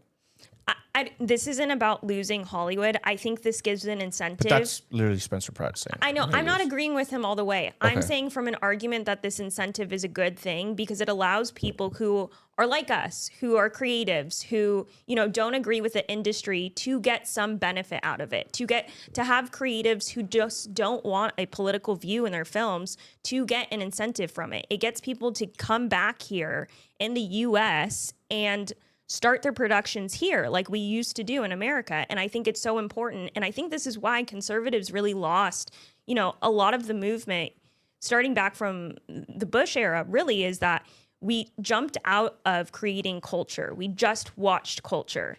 And we allowed this to happen in a sense because we didn't come and fight. And this is a way that helps that. Yes, it does benefit liberals with whatever they want to do with their films. But if people go out and watch another film that's not political, has a political agenda behind it, they don't have to watch that film. But that movie that doesn't have a political agenda can still benefit from it. And I think that's what's important, is that we're finally going to be able to join the fight with a little bit of help here. Like that's all we're asking for. Okay, right. And so this is the problem, and I think like this is like the final thing. We kind of went over like the Hollywood and the movies and the pandemic and all that stuff. But the final argument that I have is the directors don't give a shit about the blue collar workers. The film industry doesn't give a shit. And the actors don't give a shit. But now that they're voting in all the people that are destroying Hollywood, it is now on conservatives to have to support the subsidizing of these people. What I'm saying is the directors, the film industry, and the actors have more to lose by losing these blue-collar workers than we as consumers do. And if they don't care enough to gather the money, I mean, you're talking about $25 million. You're telling me not one person in Hollywood has $25 million for workers? I'm sure they have a lot of it. You don't think 10 actors can get together and come up with the money to make sure these people are... So my question is if these people don't give two shits about these people and they're using all their money and power to vote in people that are destroying Hollywood, why is it then on the taxpayer to subsidize the blue-collar film workers? I agree. As an America First standpoint, Hollywood has been monumental. It is like a staple. I would even dare say a backbone of America. For as long as America has been, film has been in some way, shape, or form. The power of storytelling. That's why I'm such a huge cinema fan. I love the stories, the imagination of being able to storytell.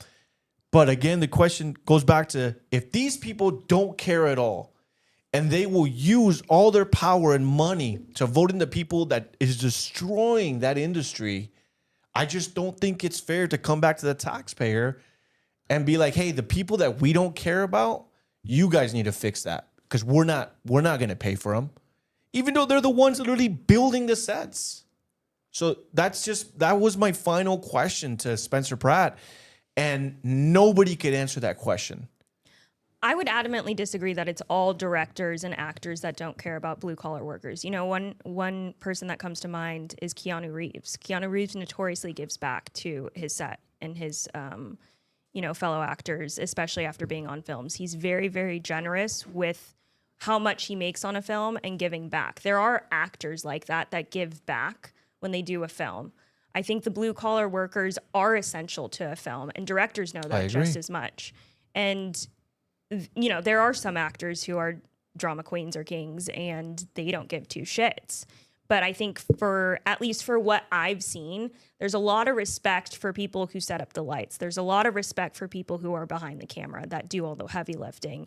And that's heavily instilled, at least when I was in training classes, of like those who did stage, of like you always respect those who are making you essentially look good because you have one shot to do what you're asked to do. And those people take 6 to 8 hours to set that up to make you look good.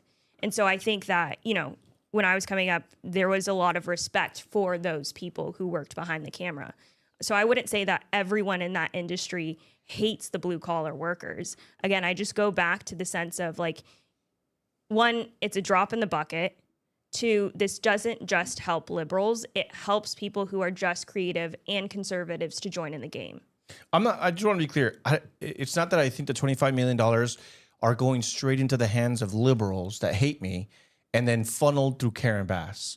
What I'm saying is it's going into an industry that statistically is overwhelming liberal, support liberals that are destroying the industry. Within the last, 7 or 8 years? Again, 2016 reports, 95% or more of all Hollywood unions in film go toward Democrats. Yes, but they started leaning that way since Trump's first administration, really. And that's fine. But and again, it's not the conservative hate for liberals. The question again is if Hollywood doesn't seem to want to gather 25 million, and you're right, it's a drop in the bucket. Think of all the stupid misspending that conservatives do, that Republicans in office do. The money being sent to foreign wars, whatever you want to call it. 25 million, yes, it absolutely is a drop in the bucket. But I'm just talking about why. Why should we be forced to fork that over? And a lot of people agree with me. It's like, why does it always seem like it's us having to do the bailing out? So do we just give up culture? No, I think that I think that there's a larger conversation to be had about how we can plug into culture. But also, I don't think it's fair to say that we're not allowed to build parallels because we suck at it. How else are we going to get good at something unless we actually start taking ownership of these things? I don't think parallels are the way, though. Look at Daily Wire. What have they produced now? I mean, they're worth hundreds of millions of dollars. They're going downhill, right, Ed? I would dispute that. And Tim Pool's talked about that. And their entertainment bank failed. That's a big part of why they're going downhill. Is they went heavily into entertainment. But I don't necessarily think that it's because I think they try to force the culture too much. But I don't necessarily think that it's only because they made bad entertainment. I think that it's also because Daily Wire is caught in the middle of a huge culture war, and that culture war is not necessarily entertainment. I think it's because they have Jewish owners, and they have. No, I'm being serious. No, look at Ben Shapiro, right? People hate Ben Shapiro because of his October 7th takes. And since then, I've seen people say because of Ben Shapiro, because of Israel, because of all this war that's happening, and his political takes, we're no longer going to support the Daily Wire. You really think that Snow White film was going to be good? I told you it wasn't. I know. That's my point, is that you waste millions of dollars for a film that no one's going to watch at the end of the day. But again, how are we going to get better at it if we're not doing it? Why the fact that it was a remake of something? Why are, if you're going to waste money, if you're going to spend any type of money, do it on something at least original. We're not talking remake? We're not talking about remakes, right? Because Hollywood is under what? 17 Spider-Man? It's my biggest gripe about it. Okay, I hate there we it. go. I hate it. I cannot stand the remakes. But if you're going to invest in a parallel, that's a conservative thing. You can't even come up with an original idea. You're going to have to do a live action Snow White because you got mad at the other live action Snow White. Tell me how is that a good use of money? I think that we're testing the waters. I think that we're trying to say, is America ready for us to just completely go parallel and to build things that liberals have defaced and tarnished and then just make it good, just make it objectively good according to our standard of values. But obviously it did, we all agree, it didn't work out. No, and so it's failed. It was a project and it failed. Okay, and all I'm saying, and again, I'll just come back. You're not going to be able to force conservatives to go watch a movie they don't want to watch with actors that they don't agree with a film industry they don't agree with. It just doesn't align. But that's just capitalism. If it's a good movie, people are going to go watch it. If it's not a good movie, they're not going to watch it. And I just think Obsession was a great example. And I just think that blaming conservatives not wanting to support a $25 million tax incentive is not why we're going to lose Hollywood to communism. I think communism was well embedded into Hollywood for decades. And we just started seeing the fruits of their labor 10, 15 years ago when they started pushing all this woke stuff. And it's backfired. And now they're losing money. And now I think they're trying to correct course. And if anything, look, I wish Spencer Pratt well. If he wants to save Hollywood, he maybe that's what he runs in with next time. But maybe also next time, that same industry that he's looking to save, at least maybe just one union can endorse the guy and say, hey, we're voting differently. We're going to stop voting for the people that have destroyed our industry. I can see that point. Spencer, come on the show. Well, look, guys, that was a good debate. It is at 9:29, so it went about actually half an hour. And we have a lot of super chats. I'm going to actually read some of the super chats, get you guys' comments, get some water, big guy. We got to get Spencer Pratt to come on the show and actually just debate Anthony. That'd be great. Okay, we got Red Bear 85 saying... I like the guy. We got Red Bear 85 saying, true, I just deactivated my Daily Wire account. There you go, see? Boom. Richard Sweet saying, yep, I used to be big for Daily Wire. He pushed saying we need to take the vaccine. He pushed his Israel crap onto people. Don't get me started on Candace. Why? What's wrong with Candace? We got Jerry Guevara. Haley, the point is that we don't want the government to subsidize this. Red Bear 85. Hold on, guys. We're trying to get some new ones. Jose Vasquez saying, take the L, Haley. Anthony, TKO. These guys are just Anthony Glazers. Don't listen to him, Haley. They're just Anthony Glazers. Sorry, make better points. We got all hail Anthony. Tyler with 42. Preach it, Anthony. Hollywood needs to put its money where its mouth is. Red Bear 85 just wants to see everyone win. He says Anthony and Haley are both making great points. He just wants to see That's what we everyone need more of. We got Richard Sweet saying this is why the back room did good. Same studio that made Obsession. Yes. People don't want political BS. It's like sports and parks that were made under Teddy Roosevelt for leisure, yet they politicized it. We got Sal saying even libs are mad at Tom. And then Sal also saying, yeah, Spencer's message was way off. Spencer took it personal. So hopefully he comes on the show.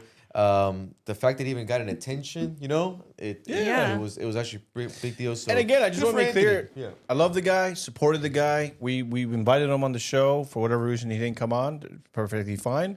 Everyone's allowed to come on or not come to the show. And I truly hope he stays and he fights.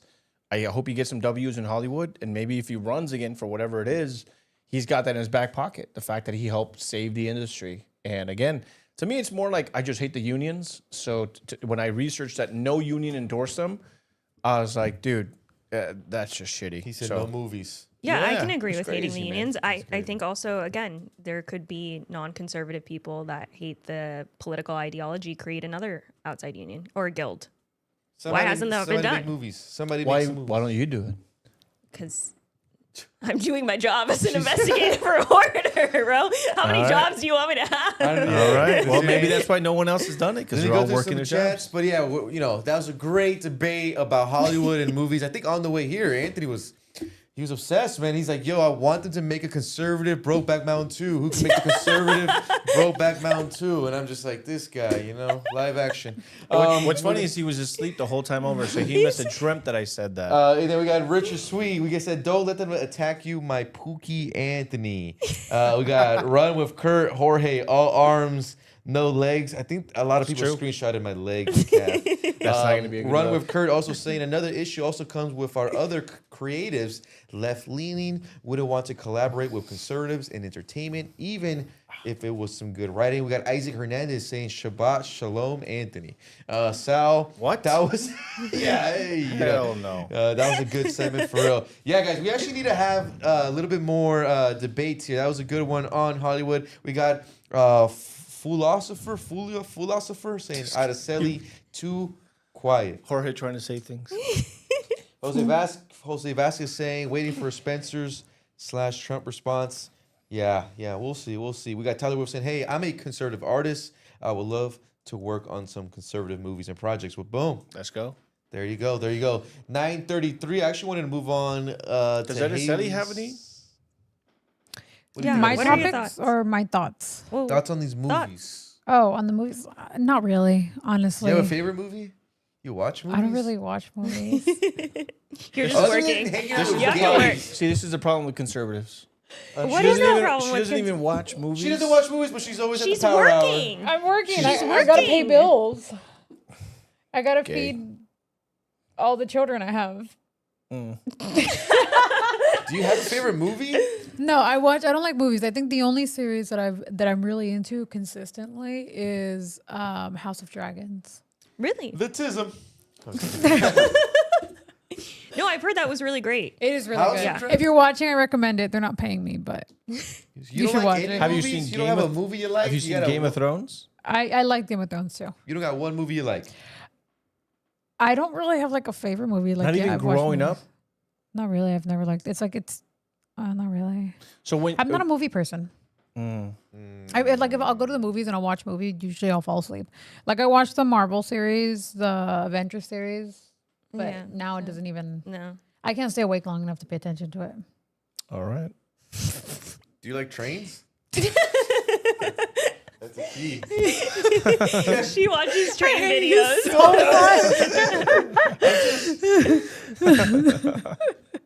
I like planes. Okay. We're right there, bro. We're right there. We're right there. Getting closer.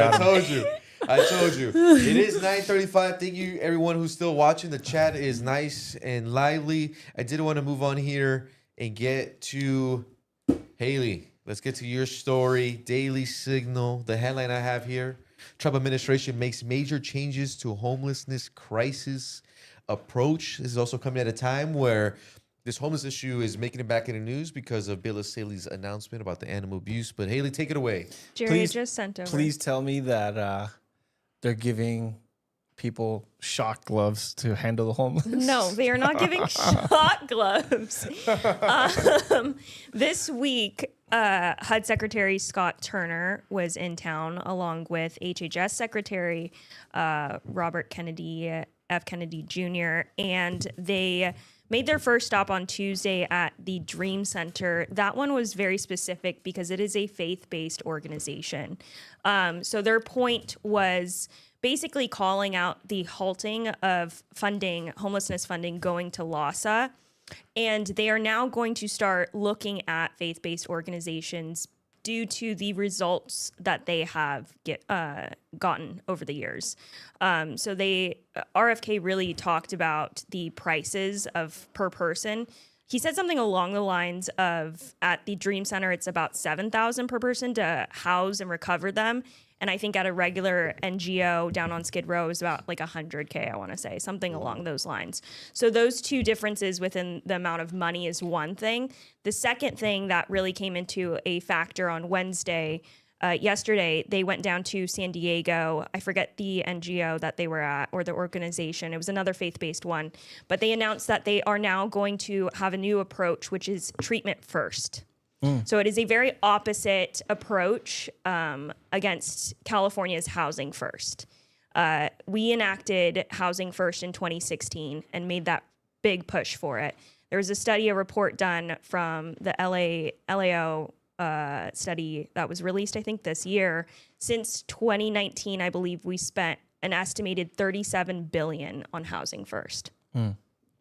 So those numbers, obviously the Newsom administration likes to tout that we have a decrease in unsheltered homelessness. He said that in January that there was a 9% decrease. When I was at the Daily Caller at the time, we called that number out because he was only calculating that percentage based on the fact of the limited COC information that they have. That's continuum of cares. So there's 44 continuum of cares throughout California. There was only about 30 counted at that time. So HUD's full report hadn't come out fully out yet. So we had asked him and we got into a tiff about it online. And he was basically saying that I have California derangement syndrome because I was saying that the decrease wasn't even that big of a number. Later, HUD's report came out just a couple months ago. Come and find out that it was really a 6.8% decrease of unsheltered homelessness. Total homelessness overall is actually very interesting because when Newsom came into office in 2019, in comparison to HUD's latest report, there's actually an increase, I believe, about an estimated 20% increase in total homelessness overall. So he has massively failed on this issue, no matter how much Karen Bass likes to tout that there was a decrease before the new information came out earlier this year for a point in time, that there was an increase in homelessness. And Newsom has also touted that he has handled the crisis out here. So the Trump administration's new approach is taking that recovery or that treatment first and getting them recovered, addressing the addiction and the mental health crisis, pairing that with housing to get them into housing, and then to stabilize them, so that therefore that they are stabilized afterwards and can go back out into society and be a productive member of society. So it is a massive win for the Trump administration on this front. They've done a lot of work behind this. This was my first time seeing Scott Turner speak, and that man has quite the authority. When I had asked him yesterday, I was like, have you talked to the Newsom administration at all? Are you getting pushback yet? And he was like, no, we just rolled this out today. He was like, I don't care about the pushback. So he is very big on actually addressing this crisis. And, I hope that this comes to fruition. When I have been down on Skid Row, a lot of the people, and I told him, a lot of the people that are on the streets that are sober really care about treatment first. They don't agree with the harm reduction. They don't agree with handing out the Narcans. I've heard that in the housing units, now they want to push a Narcan for each housing unit. So to have Narcan everywhere at all times. They don't agree with handing out the needles and the pipes. They think it's just drug enabling. And so I think that for them, at least, for the people that I've spoken to, this is a massive win for them, because they're finally being heard that this issue is going to be addressed. The drug addiction and the mental health crisis will finally be addressed, hopefully by the Trump administration. Now, there is a lawsuit going on right now. The federal judge ruled recently that basically HUD can't just halt because they changed their regulations on who gets funding and what. They have a deadline, I believe it's August 26th, to rule out those new rules. So when I asked Turner about it, he said that yes, they are aware of the lawsuit, they are aware of the pressures, and they have a plan. So nice. Yeah.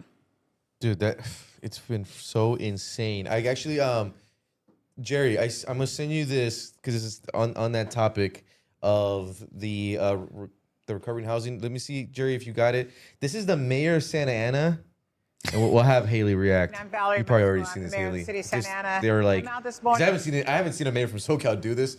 They're like going around offering the services to homeless people, and then I guess if they refuse them, they'll just arrest them. Let's take a listen. Was to that this in Santa Ana? Yeah. The mayor of Santa Ana Yeah, today? she's I a love torta. that. She's a torta, but she's great. Let's listen to Hello, the, everybody. listen Good to- morning. I'm Valerie Mesco. I'm the mayor of the city of Santa Ana. I'm out this morning with Santa Ana PD, with our CULT team, our Quality of Life team, Teen Challenge, Salvation Army. And what we're doing here today is we're working with those that are homeless on our streets. We're offering them services, whether it's detox, a shelter, a program. And if they refuse all the services, then they end up going to jail. And why are we doing that again? They do this every single month. And why? Because Santa Ana deserves a good quality of life, just like all the other cities around us. And I always say that because it's very important that you can walk the streets, drive around, and just raise your family here without seeing all the stuff that's going on around our city with the unhoused. And so I just want to be really clear that yes, Santa Ana PD is working out here. I want to thank Orange PD for joining us, the California Highway Patrol as well. And you're asking, why do we do this? It's inhumane. No, it's actually good to take people off the streets. It's inhumane to leave them on the streets. That is the key that we always have to remember. It is inhumane to leave them. Boom, I like that. What do you think there, Adesanya? Like reaction? I think it's the only correct thing to do because nobody else should be forced to live with your bad decisions. And when we continue to allow homelessness to run rampant in our cities, you're not being empathetic. You're forcing people to live or you're enabling people to live with their bad decisions, but also the rest of society who isn't making the terrible choices that you are is also forced to live with the consequences of you getting high.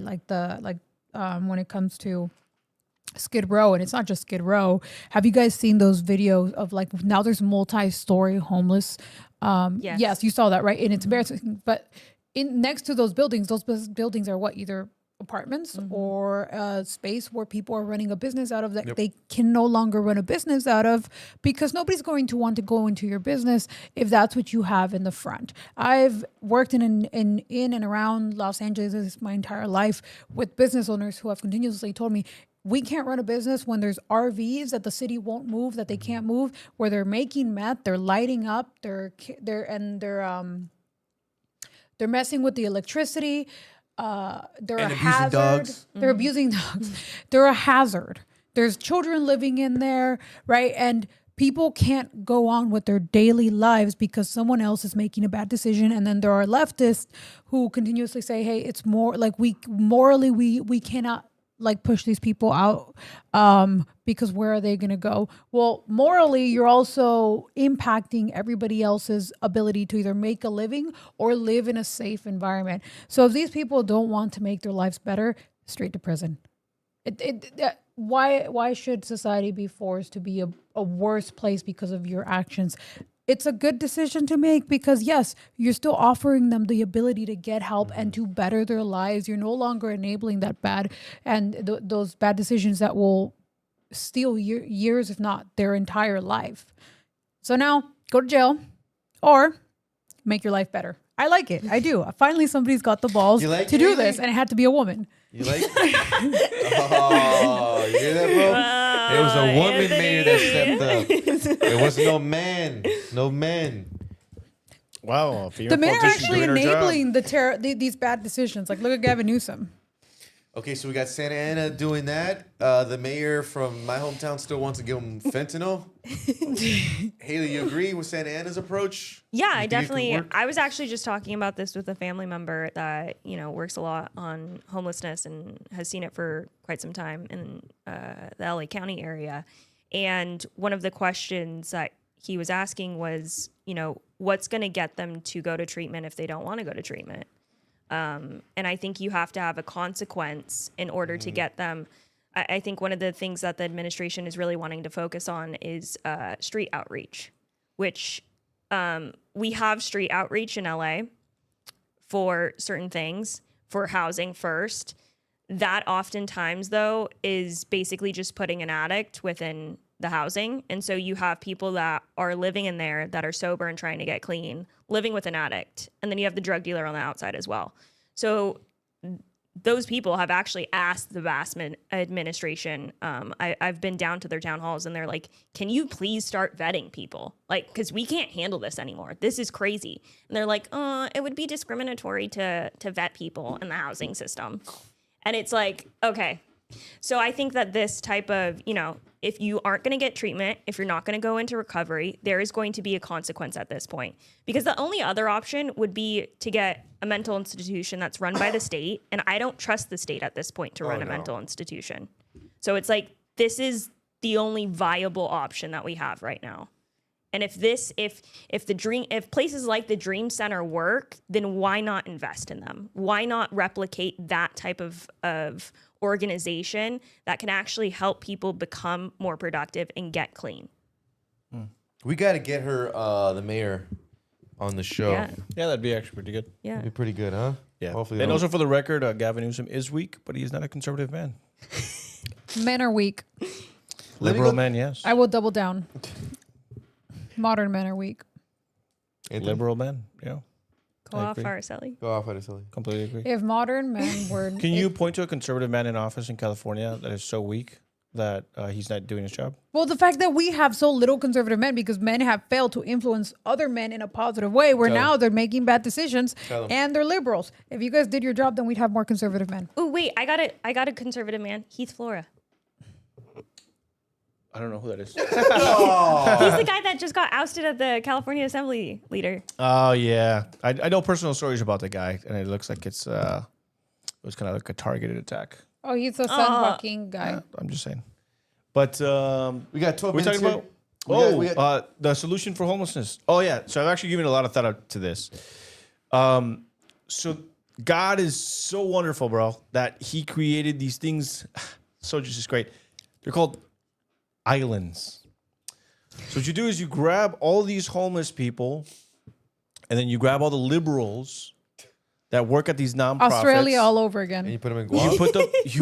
You put them on an island where there's no access to drugs, and then they will be healed. You make sure that it's obviously populated by some pigs. We put on Epstein's and then you televise it. You've learned from me. Live stream everything. No. So that to me would be the solution because there's no access to drugs. Just one ship in and out, food and supplies. That's all you get. And then if you want additional stuff, you start growing your stuff. And then we come back in about 2 years. We see who's left. Hopefully not the liberals. And then we bring the surviving members back on over. And good to go. And then if they get back into that, there's another island waiting for you. It's going to go up in like rank. You know, like the first island is just like, hey, this is like the rehab island.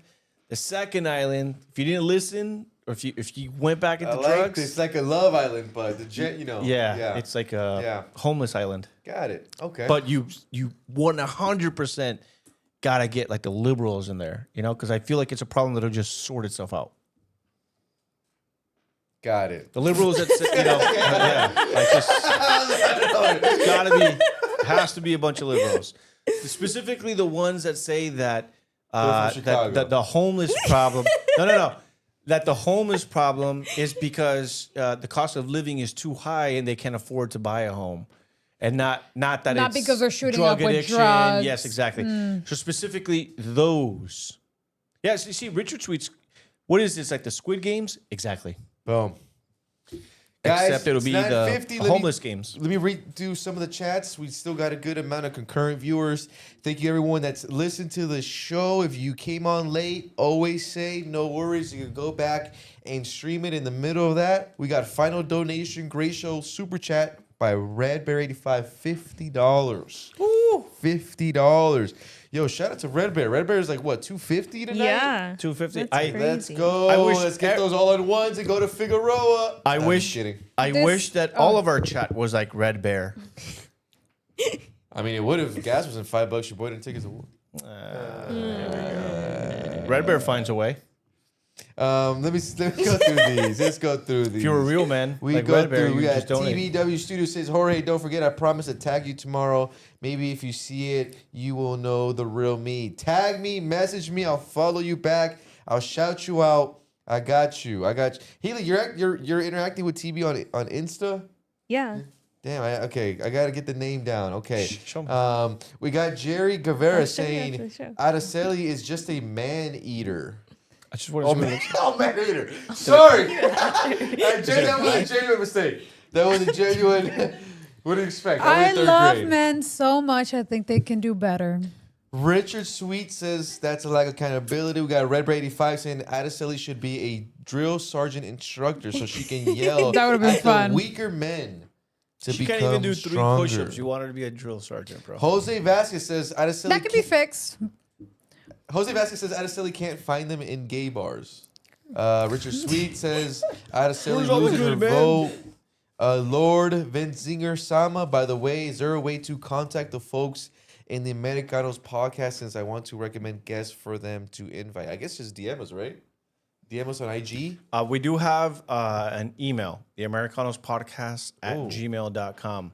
So if you want to recommend people that you would like to see on the show, the best way to contact us is through that email. The Americanospodcast @gmail.com. Boom. Look at us TB. going up in the world. We have a whole Gmail account. Dude, I know. Then we got TB Studio says, let's hope Jorge you guys doesn't like 4 get more caught on the 2 catch a torta pounder. Nice. I love how everything with you is just tortas. Or it's being He has a gay, type. Or it's Leave being him alone. Or being skinny calves now. Jerry Guevara says unhoused, a.k.a. homeless, a.k.a. hobos, a.k.a. drogadictos, a.k.a. no mames way. I like that one. Okay, thank you guys. We got Tyler Wolf saying, let's go Santa Ana. We got Jerry Guevara, Jorge loving them tortas. Yep. Sal, she's a torta and Jorge hungry. Gotta feed them calves. God damn. You're hitting the tripod.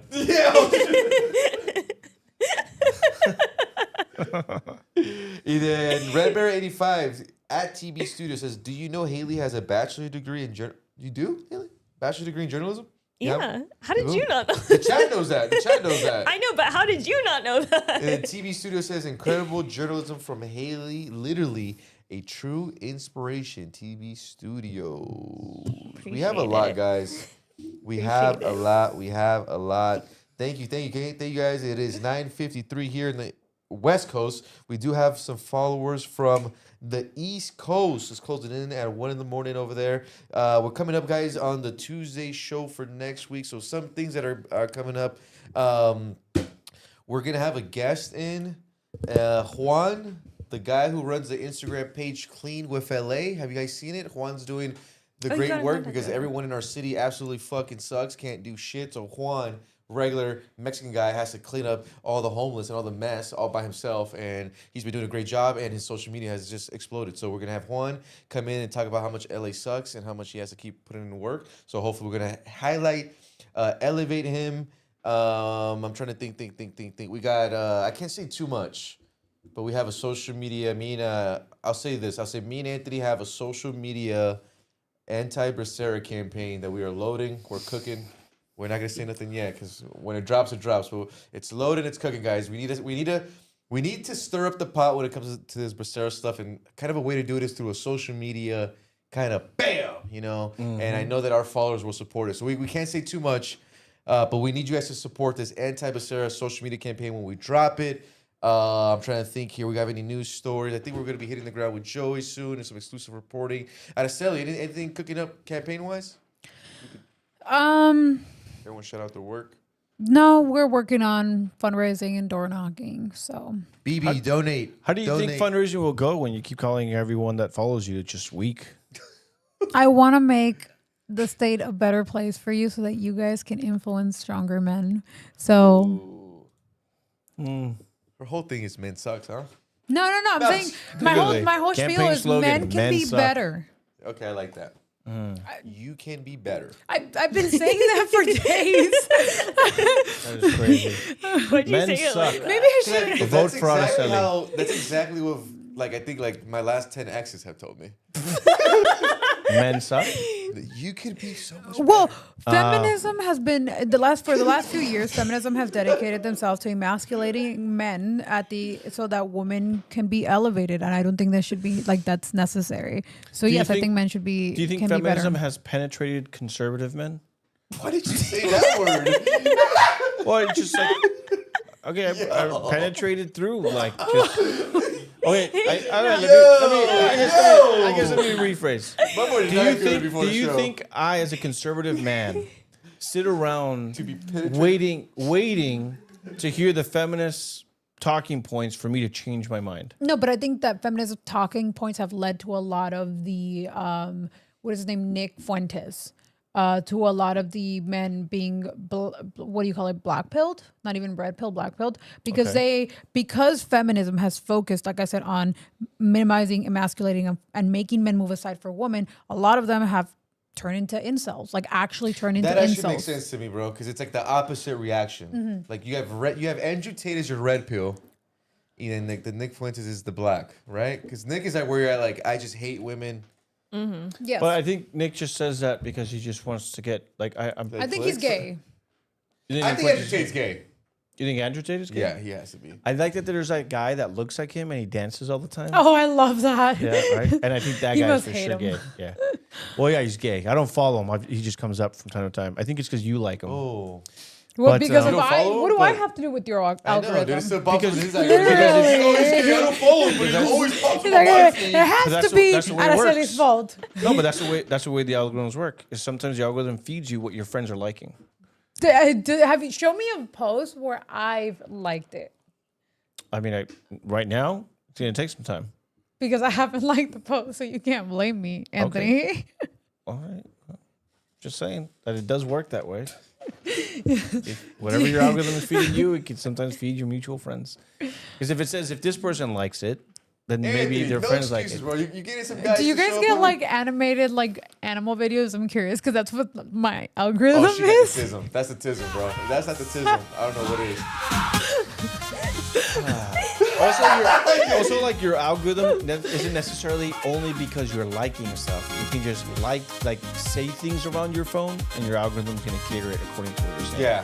So if you're talking about how you own a bunch of animals, your algorithm's gonna start feeding you that. If you talk about how you're going to gay bars at Saturday on 5 a.m., you're gonna get gay Andrew Tate. I've never actually gotten promoted any LGBTQ stuff promoted on my on my phone. Wait till you get I think home it's this based off evening. of more. I think it's more based off of like also like how long you watch a video and if you stay on that video, because a lot of people don't like it, but they'll watch the video for a long time and for whatever reason they don't like it, and then that's why you get those repeated themes popping up on your algorithm, and then you can deny it, but that doesn't change the fact that you're at fault.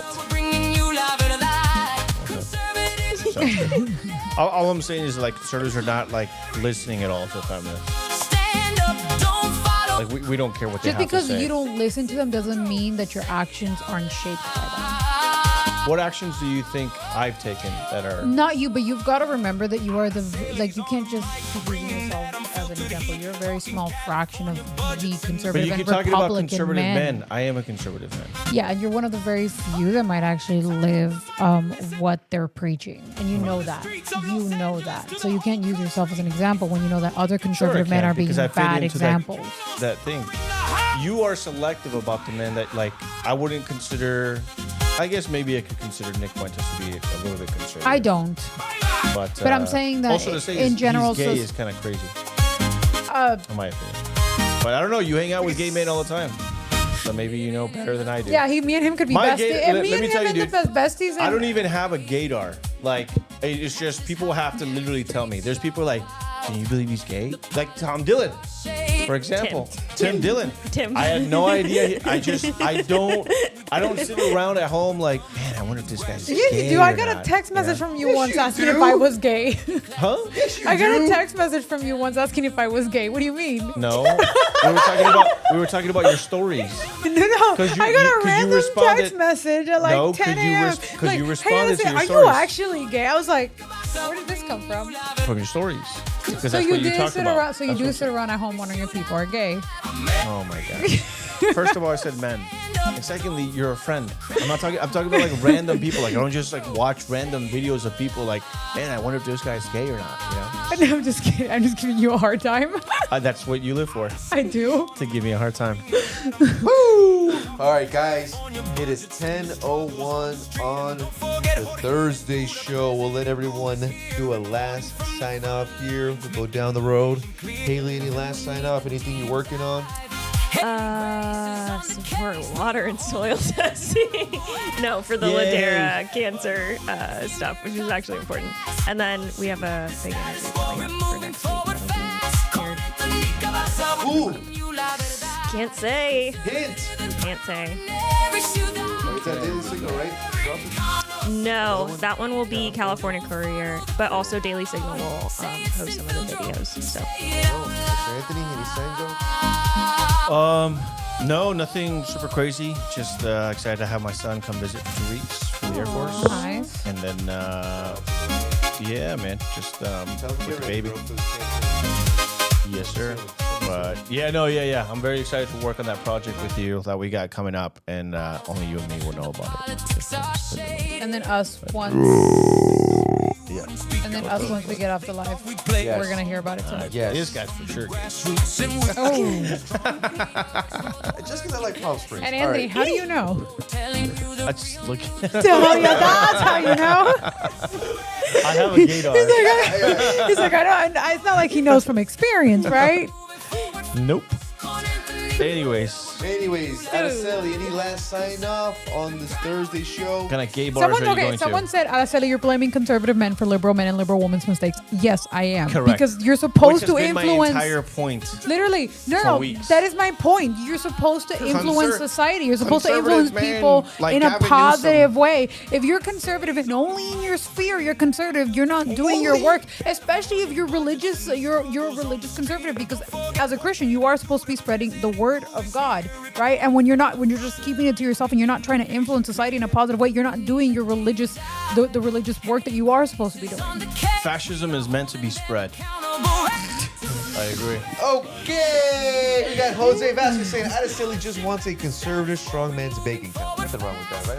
Hasan? That's absolutely right. $1 bill, y'all. I got Okay. My caught. bank account is. Well, guys, thank It's you rough guys. out It there. is 10:03 for the Thursday show. Thank you to everyone listening. If you joined late, no worry. Always go back and stream it. For those who did watch the entire show, thank you guys for chatting, keeping up with us. I just got you guys this update. Dodgers just took the L. Got it. Next week, we'll be back Tuesday. Special guest Juan in the building. Clean with me, LA. We'll see you. Subscribe, share, like, subscribe. Like, and share, subscribe. Then do that again backwards. Like, share, subscribe. Thank you guys. See you guys next Tuesday. I love how angry men